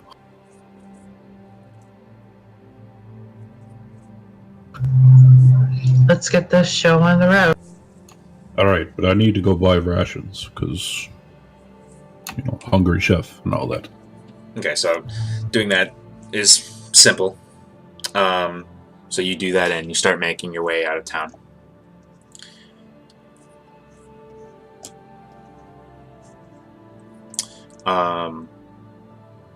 So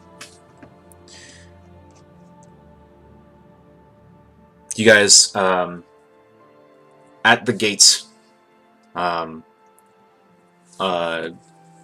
sort of walking also in the same direction. You see a person with light blue skin and hair that seems to just sort of like be flowing through a breeze that isn't there. And as you sort of walk up to him, because he's sort of walking at a slow pace, he turns to the party and he says, "Can I travel with you lot?"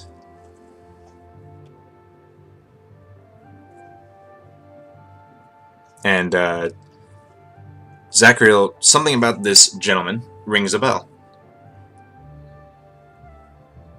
Oh? Yeah, looking at him, you recognize him as a Genasi as well, of the air element. I would say good day to him in Iran. He says, "Good day," right back in that Primordial.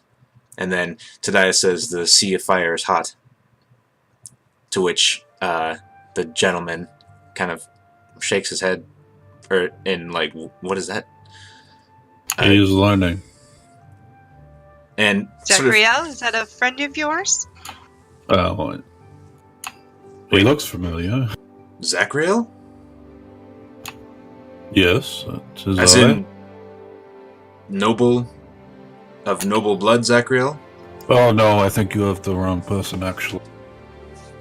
The hair, the hair is unmistakable. No, sorry sir, we must be off. We're very busy. Well, he says, "No, don't worry. I'm you probably don't recognize me as much. I was a cook in your father's castle." Oh. And you kind of recognize his face at this point. Wow. It's nice to see you. I hope you're not here on my father's orders. No. Well, like you, I left and wanted to make a more a life for myself outside of a noble's kitchen, inside a kitchen of my own. But, well, he says, "I'm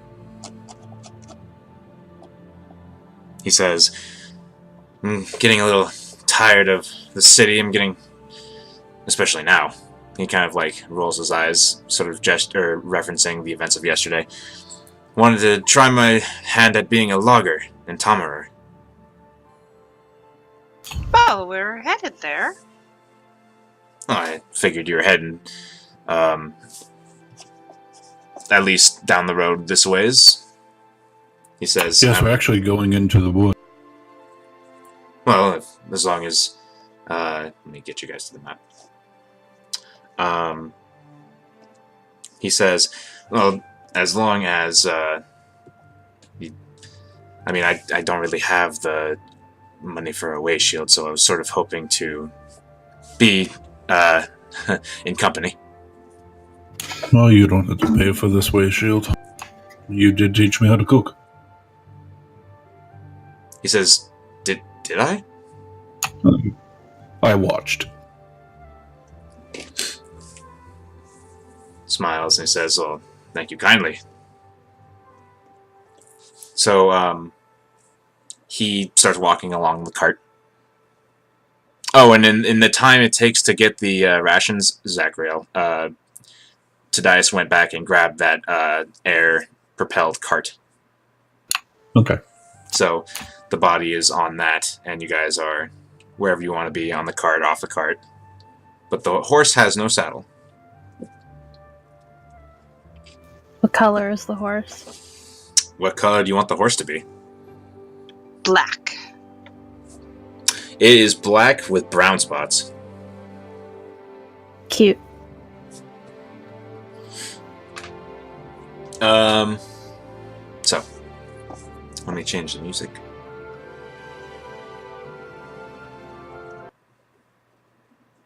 So what have you been doing, Zachariel? Why'd you leave? I just didn't really like the idea of being born into a fate that I had no choice. A fate that I had no choice. He nods. Have you been here long? He says, well, I've been here about 5 years or so. Probably less, actually. 5's a nice round number, though. I agree. How were things when you left? He says, well, to be honest, your father was a little mad. Mad that you were leaving or that I left? That you left. Oh, okay. But, he didn't let us feel his wrath that much, which I'm thankful for. I'm sure if I ever see him again, I'll feel that wrath. His eyes widen, and he's just like, oh, yes, you probably will.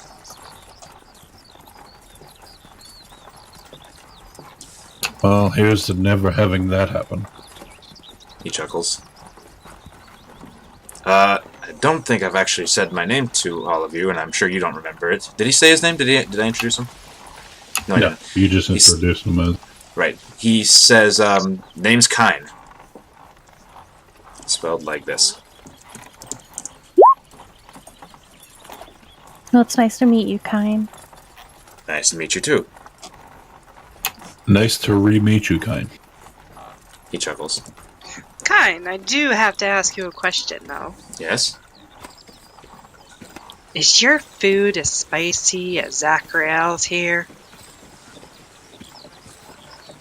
He says, I don't particularly like to add that much heat to my dishes. And Zachary, you kind of remember that when you knew like where food, like who had their hand in whatever meal you had, whenever it came from Kine, you knew that his was more of he's more of a pastry chef with like really airy treats. I seem to remember very soft, light crust. He laughs and says, I can probably still do that, but I've been working in kitchens for a while in different taverns and just, I'm not really feeling cooking anymore. Need some hard labor. It's funny. I've actually been feeling cooking a lot more than usual. I found this book. I show him the Primordial. You see a little, his eyes lighten up a little bit as he peruses through it. I've never heard of half of the ingredients in there, but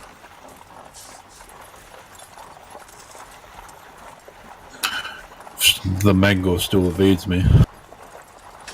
He says, he looks at it and he says, dragon fruit.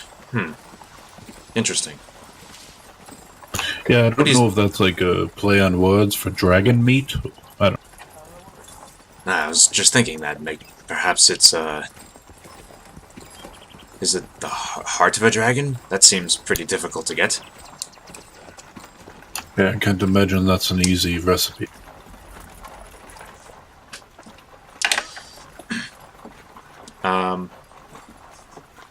So, a few hours pass along the road. You drag your dudes on the map.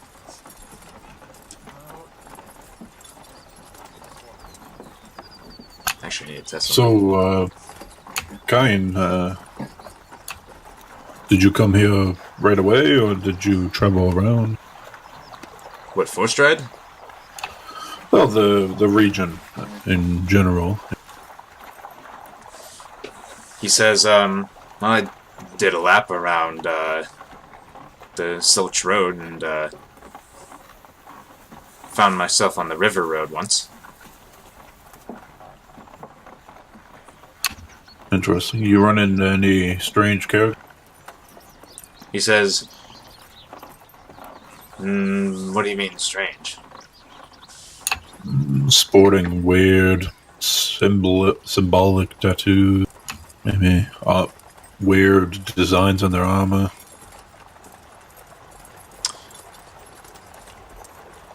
One second.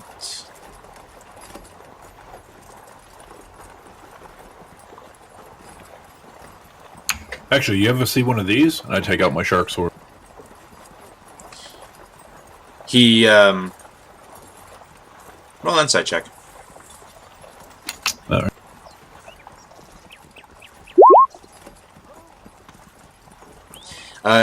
His eyebrows raise and his eyes kind of go wide as he sees that. I don't think I have. And you can kind of detect that that was sort of delayed response. Yeah. Oh. It's a strange piece of weapon for sure. Though quite effective. I'm sure. Ugh.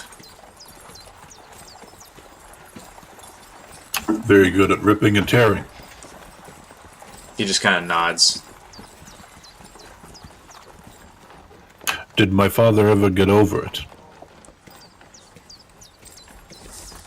That's a good question. Be right back. He seems a little relieved that you changed the subject, and he says, you know, he stopped yelling, but his demeanor definitely changed. There's a little bit of sadness that the whole castle could feel. Well, did not wish to make him sad, but I had to do what I had to do.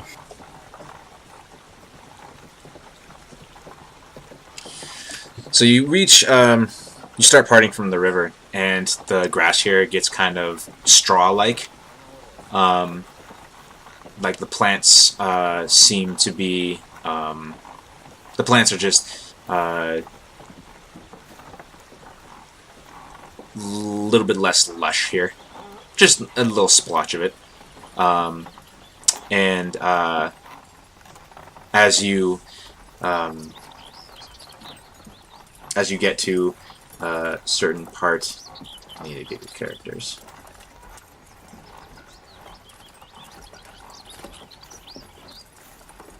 Stand by.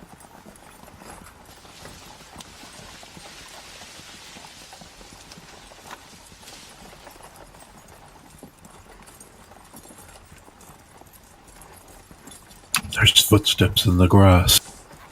I was actually, I'm happy about that timing because you actually do hear a rustling. But now I have to. Perhaps it's another friend. I have to get a cart. I hope not. I had to, Oh, I've met two nice people today. Seems like it's gearing for a good day. You're unusually chipper today.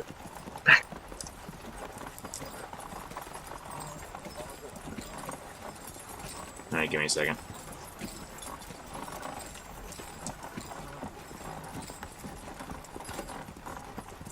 Alright. What time of day is it? It is like 2 in the afternoon.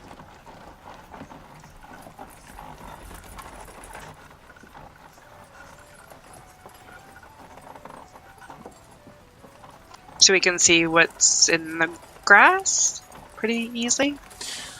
You actually, at this moment, you actually can't. So I'm going to take you to a battle map, and I just want you guys to put yourselves where you think you'd be. You can tell where the road is, I believe. Ignore the driver on that cart. It's just a quick find.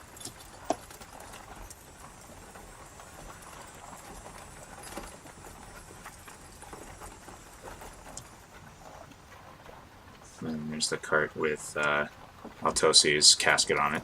The little square there. And Kine is probably walking with Zachriel. Tadias, well, I guess he would be driving the cart. Oh, I guess I'd probably be like here then, because we were talking. Yeah. Alright. So, the grass sort of rustles, and go ahead and make perception checks.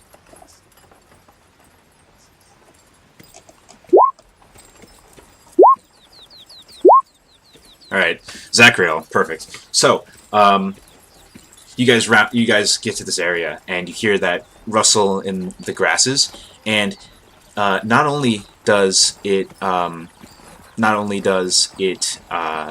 sound like a rustle, but you also kind of hear what sounds like rushing water, and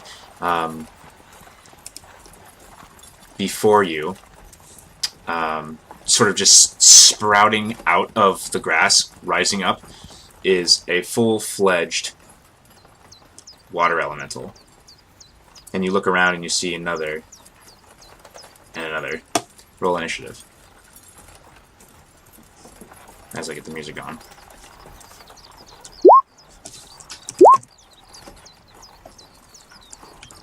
Heck yeah. Oh, that's handouts.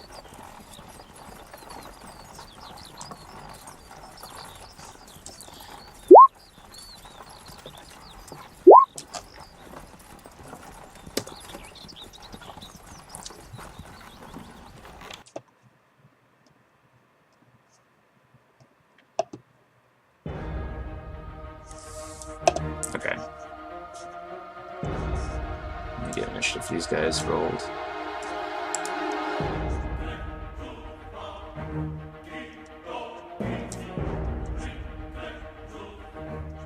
And this will be, we'll do this combat and then close the session. Oh.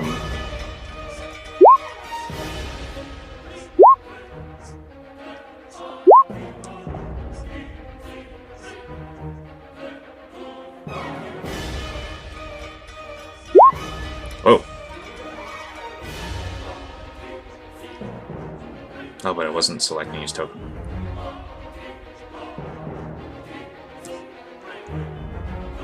No, it was, okay. Alright, so Kine reacts first, and he just, and he sort of just retreats over this way. I'm not on there. Did you roll initiative? Yeah, I got 24. Did you select your token? Yeah. Well, you didn't make it on there, so let me get you there. Alright, what does Lyria do? I just stare at them. The elementals? Mm-hmm. Okay. Just kind of in shock, and I just freeze up a little. Alright. Kine does what he does. They seem to be advancing upon you. Hum, what do you do? Hum runs out around the horse and takes a shot at this one here. Which one? Hold on, this one right here. One with the red dot. Okay. Roll your attack.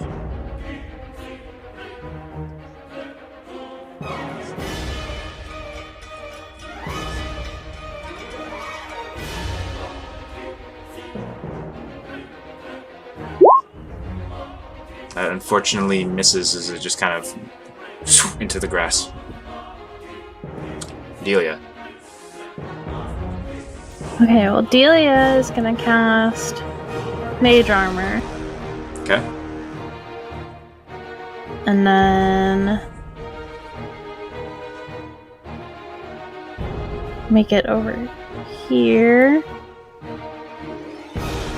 And tap her staff on the ground for Blade Ward. Okie dokie. This one is gonna rush up here, and it's going to kick things off by slamming on Zachriel and slamming on Valorha. Ooh, on Zachriel, that's a crit. That's a hit. That is a hit for 15 bludgeoning damage. As it sort of pushes out a watery tendril, and looking at it closer, you see that it's got that similar dark swirling energy sort of sort of abound inside of it. It sort of reaches out with another column of water against Valora, rolling a 12 to hit. Misses. The one that I've marked with red advances on Kine and is going to attempt to whelm him.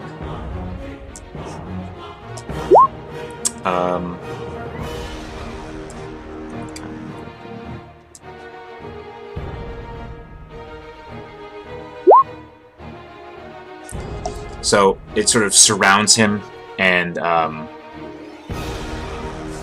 he just sort of like fights it off and gets pushed out to here. Zachriel. Alright, I'm gonna go with a flurry of attacks on this one. Okie dokie. Actually,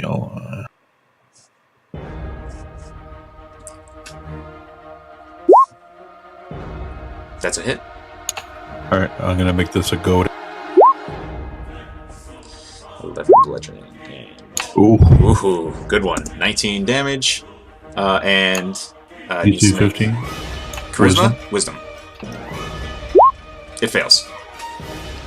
Alright, so now it has disadvantage of attacks, anything other than... Alrighty. And that's a miss. And that one just kind of... bad trajectory. Alright, this water elemental's turn.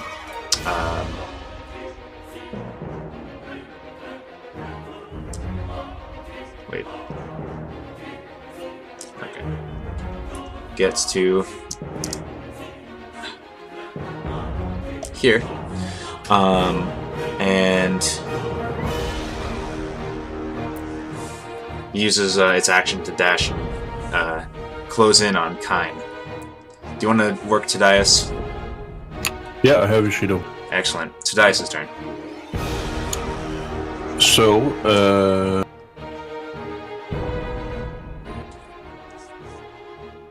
Tadias, I guess he's like standing on the cart. Yeah, we'll say that. So he's gonna throw Ridger at Torrid. Alright. That is a hit. Should probably change it. 10 piercing. Alright. And then he will. So, does that instantly come back? No. For him to throw it again? Or... It's after his turn. Okay, so he'll throw a hand axe. Alright. That's a hit. You notice as the hand axe splashes into this thing, he notices that it doesn't seem to be as effective as Rezier was, as it kind of like is stopped a little bit by the tension of the water. Okay. He can make another attack because of that feature. So does he have another weapon?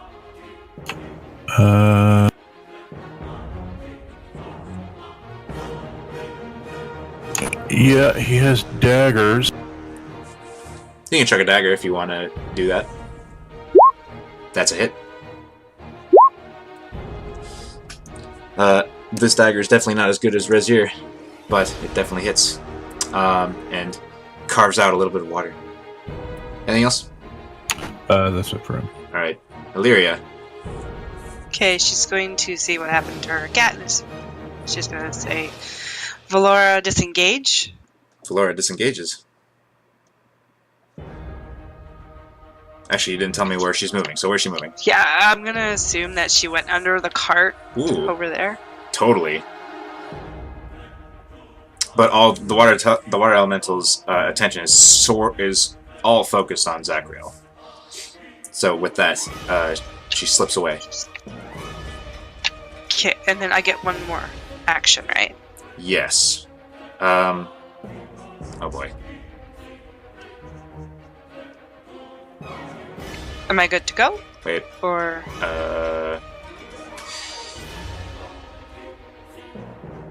You have your action. Yes.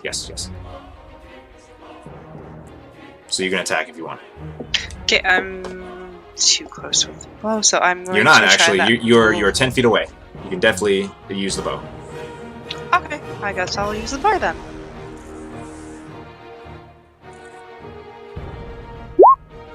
That is a hit.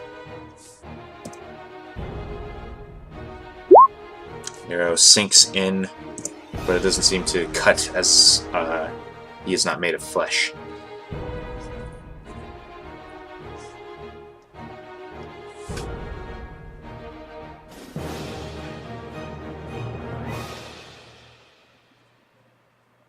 Okay, and I'm done. I'm staying where I am. You have another attack. You have extra attack, remember? Oh, okay. I thought disengaging. We'll go over how actions work later, but you have extra attack. Okay. I'm gonna try. Like, I'm gonna come up to it and try that bloodfoot dagger. Okay.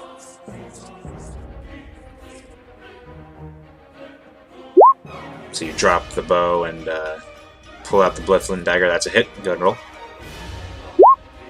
All right. So the piercing. You seem to have a hard time driving it in, but steam sort of rises off of the creature. All right. Kine's turn. Kine. Hum. You kind of see through the water elemental. You see Kine standing there. And then he looks around, and then you see like something sort of coalesce around him, and like this weird wispy mist coalesce around him, and he disappears. Whoa. He had a panicked look on his face, from what you could tell. It's your turn. Okay,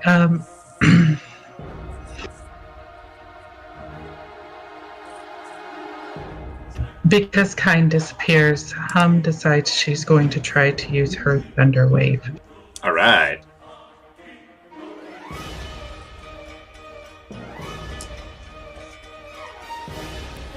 So she throws her Thunder Wave. Let's do that. Did the macro not work? It is. I'm just slow.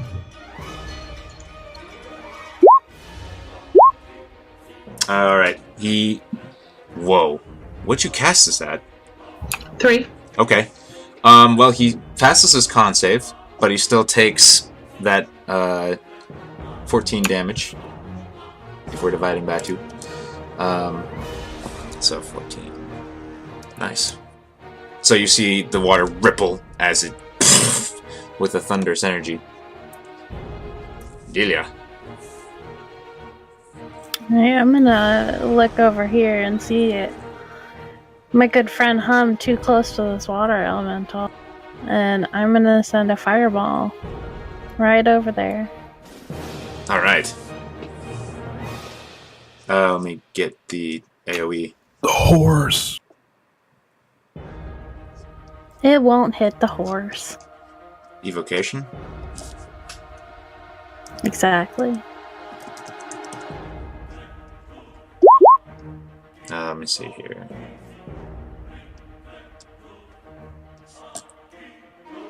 Where do you want it exactly?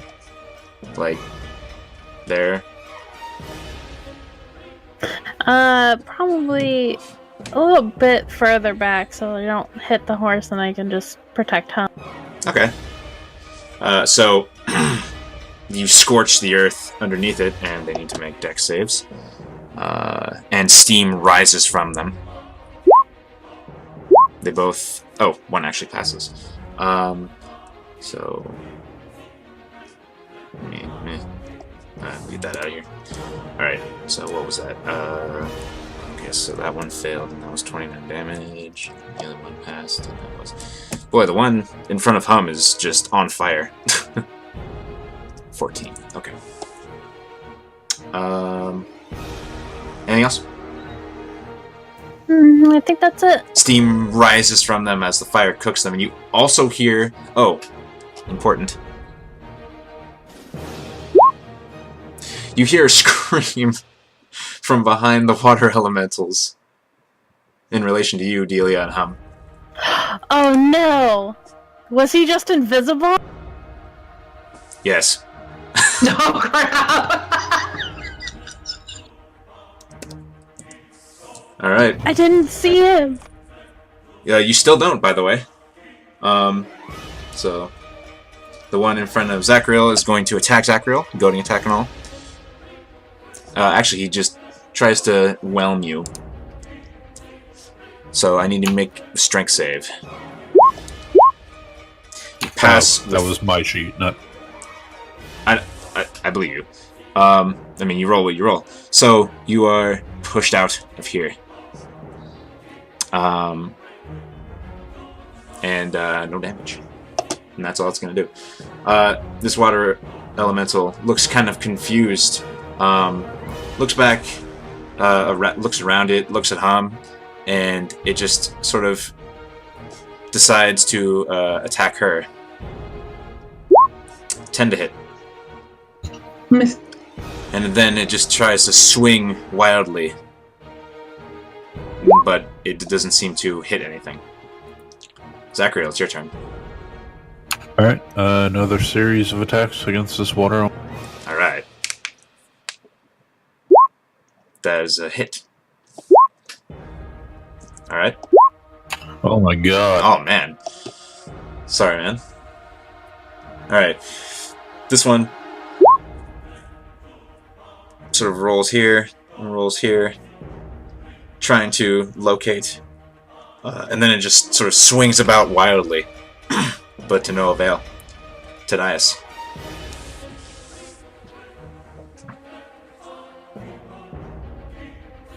Oh, that's me. He's going to throw Razor at the red one. Alright. Oh my god. And it whiffs.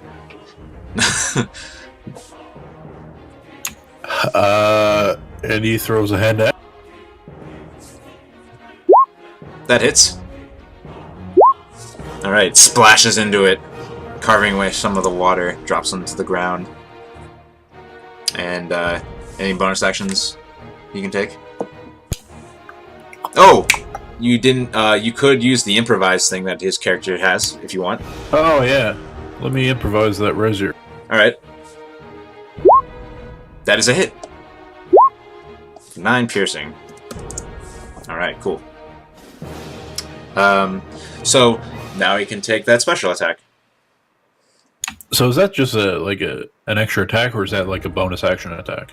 I need to remind myself, I'm not actually sure. I'm just... That's a miss. That's a miss, unfortunately. Alright, that's it for... Alright, Illyria. Okay, corner of my eye, I think I saw Tadias try his hand axe, so I'm going to use my hand axe. Okay. That's it.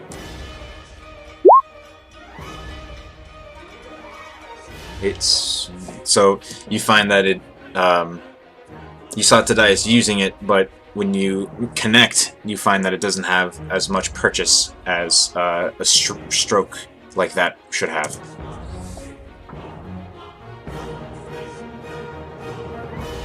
I'm going to try the hand axe again. That is also a hit. More water splashes off of this thing, never to reincorporate with it again. Anything else? That's all.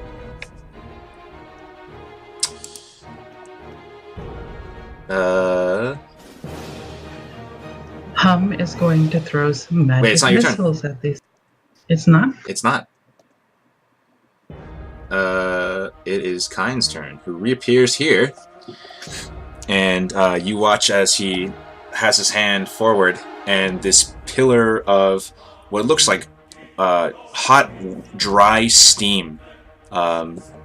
This long sideways pillar just through the water elementals. And I actually hit the macro for that.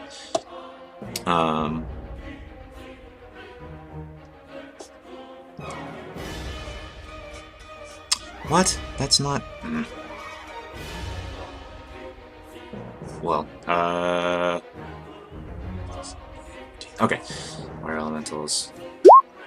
That's not what I meant to do. Well, they both failed. So they both take... So you watch as steam starts to rise off of the water elementals, too.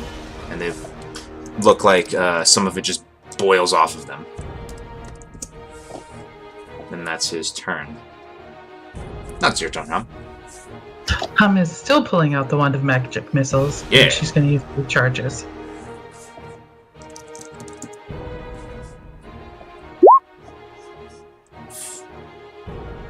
Wow, max damage.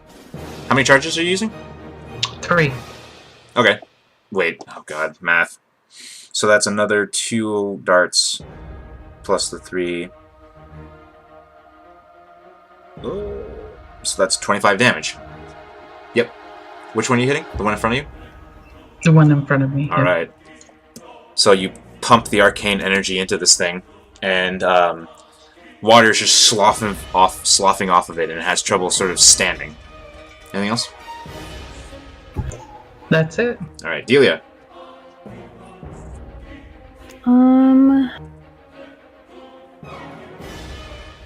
Delia is going to send 3 scorching rays at this one.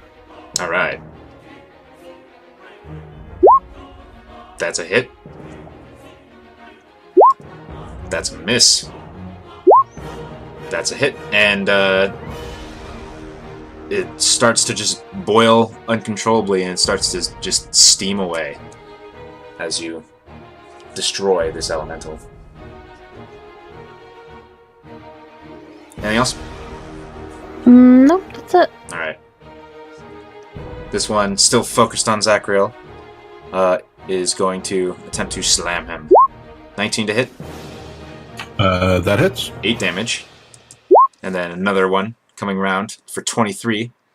That hits. Striking you across the face for 15 bludgeoning. That one's dead. It is your turn, Zachriel. Alright, I will smack it in the face with my shovel. Yeah. That's a hit. 10 bludgeoning. And another one. And another one. That hits. Another 10 bludgeoning. Solid. Anything else? My bonus action, I will second wind. Alright. The water elemental on Kine is going to lay into him. Ooh, 20 to hit. Not good. 14 damage. He... And then again, 9 to hit. He ducks as the tendril of water just slides over his head, just kind of wetting his hair. It's Tadias' turn. Oh wait, no. Yeah, it's Tadias' turn. Alright.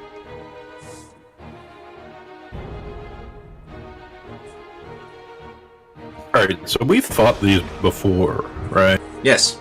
And Tadias isn't, Tadias is a lot smarter than Zachary. Would he know if the shark sword that he has would deal more damage to these? Well, he's confident that Rezier would definitely deal more damage.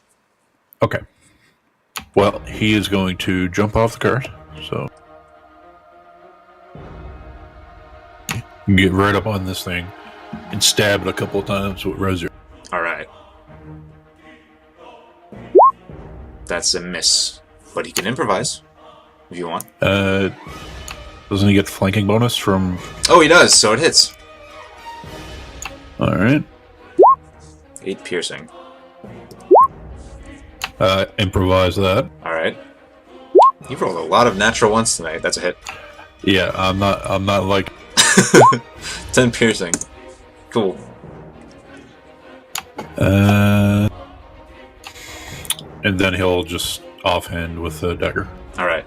Does he have a offhand dagger? No. He does. He should. Well, just do whatever. That's a hit. Alright, so... It's 4 instead of... Yeah, 4. Okay. So he offhands with the mundane dagger and just kind of like is pitiful as opposed to Razier. Yeah. Alright, Illyria. Okay, so with my hand axe, I'm going to horizontally cut through the water elemental. Yeah, At least try. that's a hit. Okay. Hacking away at this thing, you still recognize that it seems to be resisting the damage you deal it.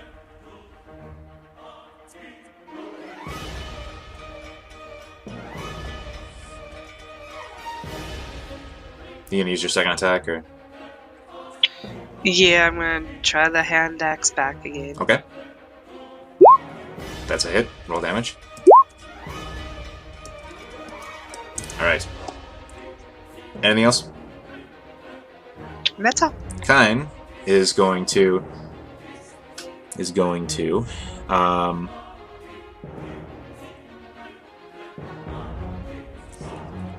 sort of look at Tadias, and he sort of looked at Tadias through the water, and his hand sort of shoots out, and this sort of cloud of steam sort of coalesces around his hand, and then it turns into what looks like a stream of it, and it looks like a blade almost, and he takes a mighty swing at the elemental.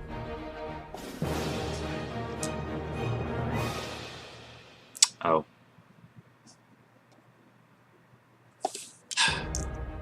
The macro isn't a macro.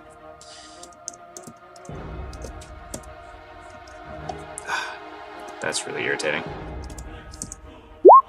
No, he misses. Hum! He gets flanking. Oh yeah, he does. So that hits. Thank you. Yep. That's a sad damage roll. And hot steam starts to just billow off of the water elemental. Now it's Hum's turn. Hum has decided that she's going to use the Wand of Magic Missiles again. Okay. It worked so well before. So she sends out 2 That's 16 damage. Alright. Which one are you attacking? The one that Tadias is on? Or, okay. Yeah, Anything else? that's it. Delia. Adelia's gonna move up here. How big is this rock? About the size of her. Okay, well, she's gonna peek out around this rock here and do what Hum did, be a little copycat, and send some magic missiles.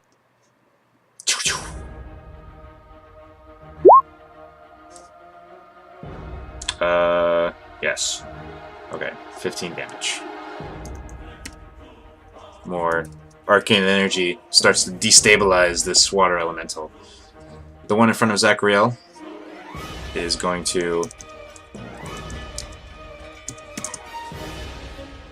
not recharge its thing. Oh no, it does. So it goes around Zachariel, and I need you to roll strength save. You saved, and you were ejected over here. And now it's your turn. Alright. You just can't get a grip on you. Looking over at the other one that seems fixated on Kine, does it have... Does that what? It looks like it's fixated on Kine, right? Yeah. So Zachariel is going to take the attack opportunity to run over. Alright. 10 to hit. You just kind of block it with your shield. Now he is going to make a series of attacks. Heck yeah. Missed. Miss. Hit. Just enough to hit. Right. That's a goading attack as well. Okay. Well, you goad him so hard, he just turns into plain water and falls into the ground. Oh. Well. It is now Tadias' turn. Alright. Well, I'll just use the rest of his movement to go just kind of get back closer since it's still ticked off on him or whatever. Okay. Tadias will run over. And stabby stab stab. Stabby stab stab. That's a miss. That's a hit. Alright. That's a hit. Also, he gets extra damage, which I forgot. I don't remember how much, though. He gets extra damage when he hits with the, seize the opportunity strike. I don't remember how much, so just roll a d8.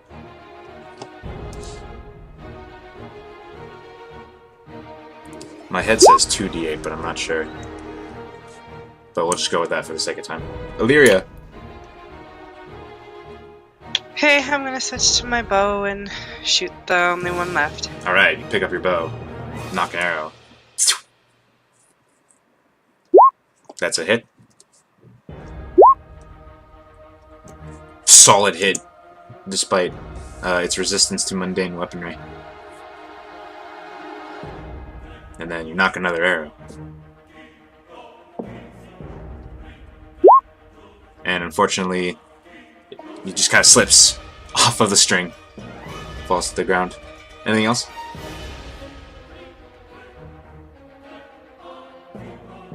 Anything else? Sorry, no. Okay.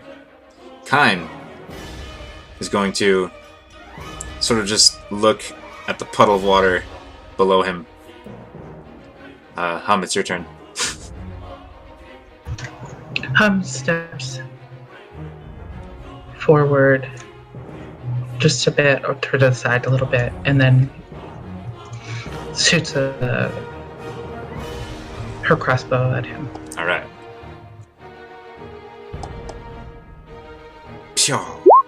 That's a hit. And she's going to use her psychic blades too. Ooh. Alright. Cool. The psychic energy coalesces in this thing, and whatever planar magics held it together is dissipated and just falls into a puddle.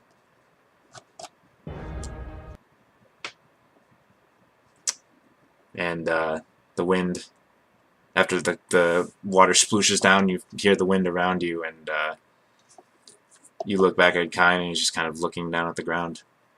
And I'm gonna yell out, "Good work, everybody!" Delia's gonna run up to Kine and be like, "Oh my god, I'm so sorry."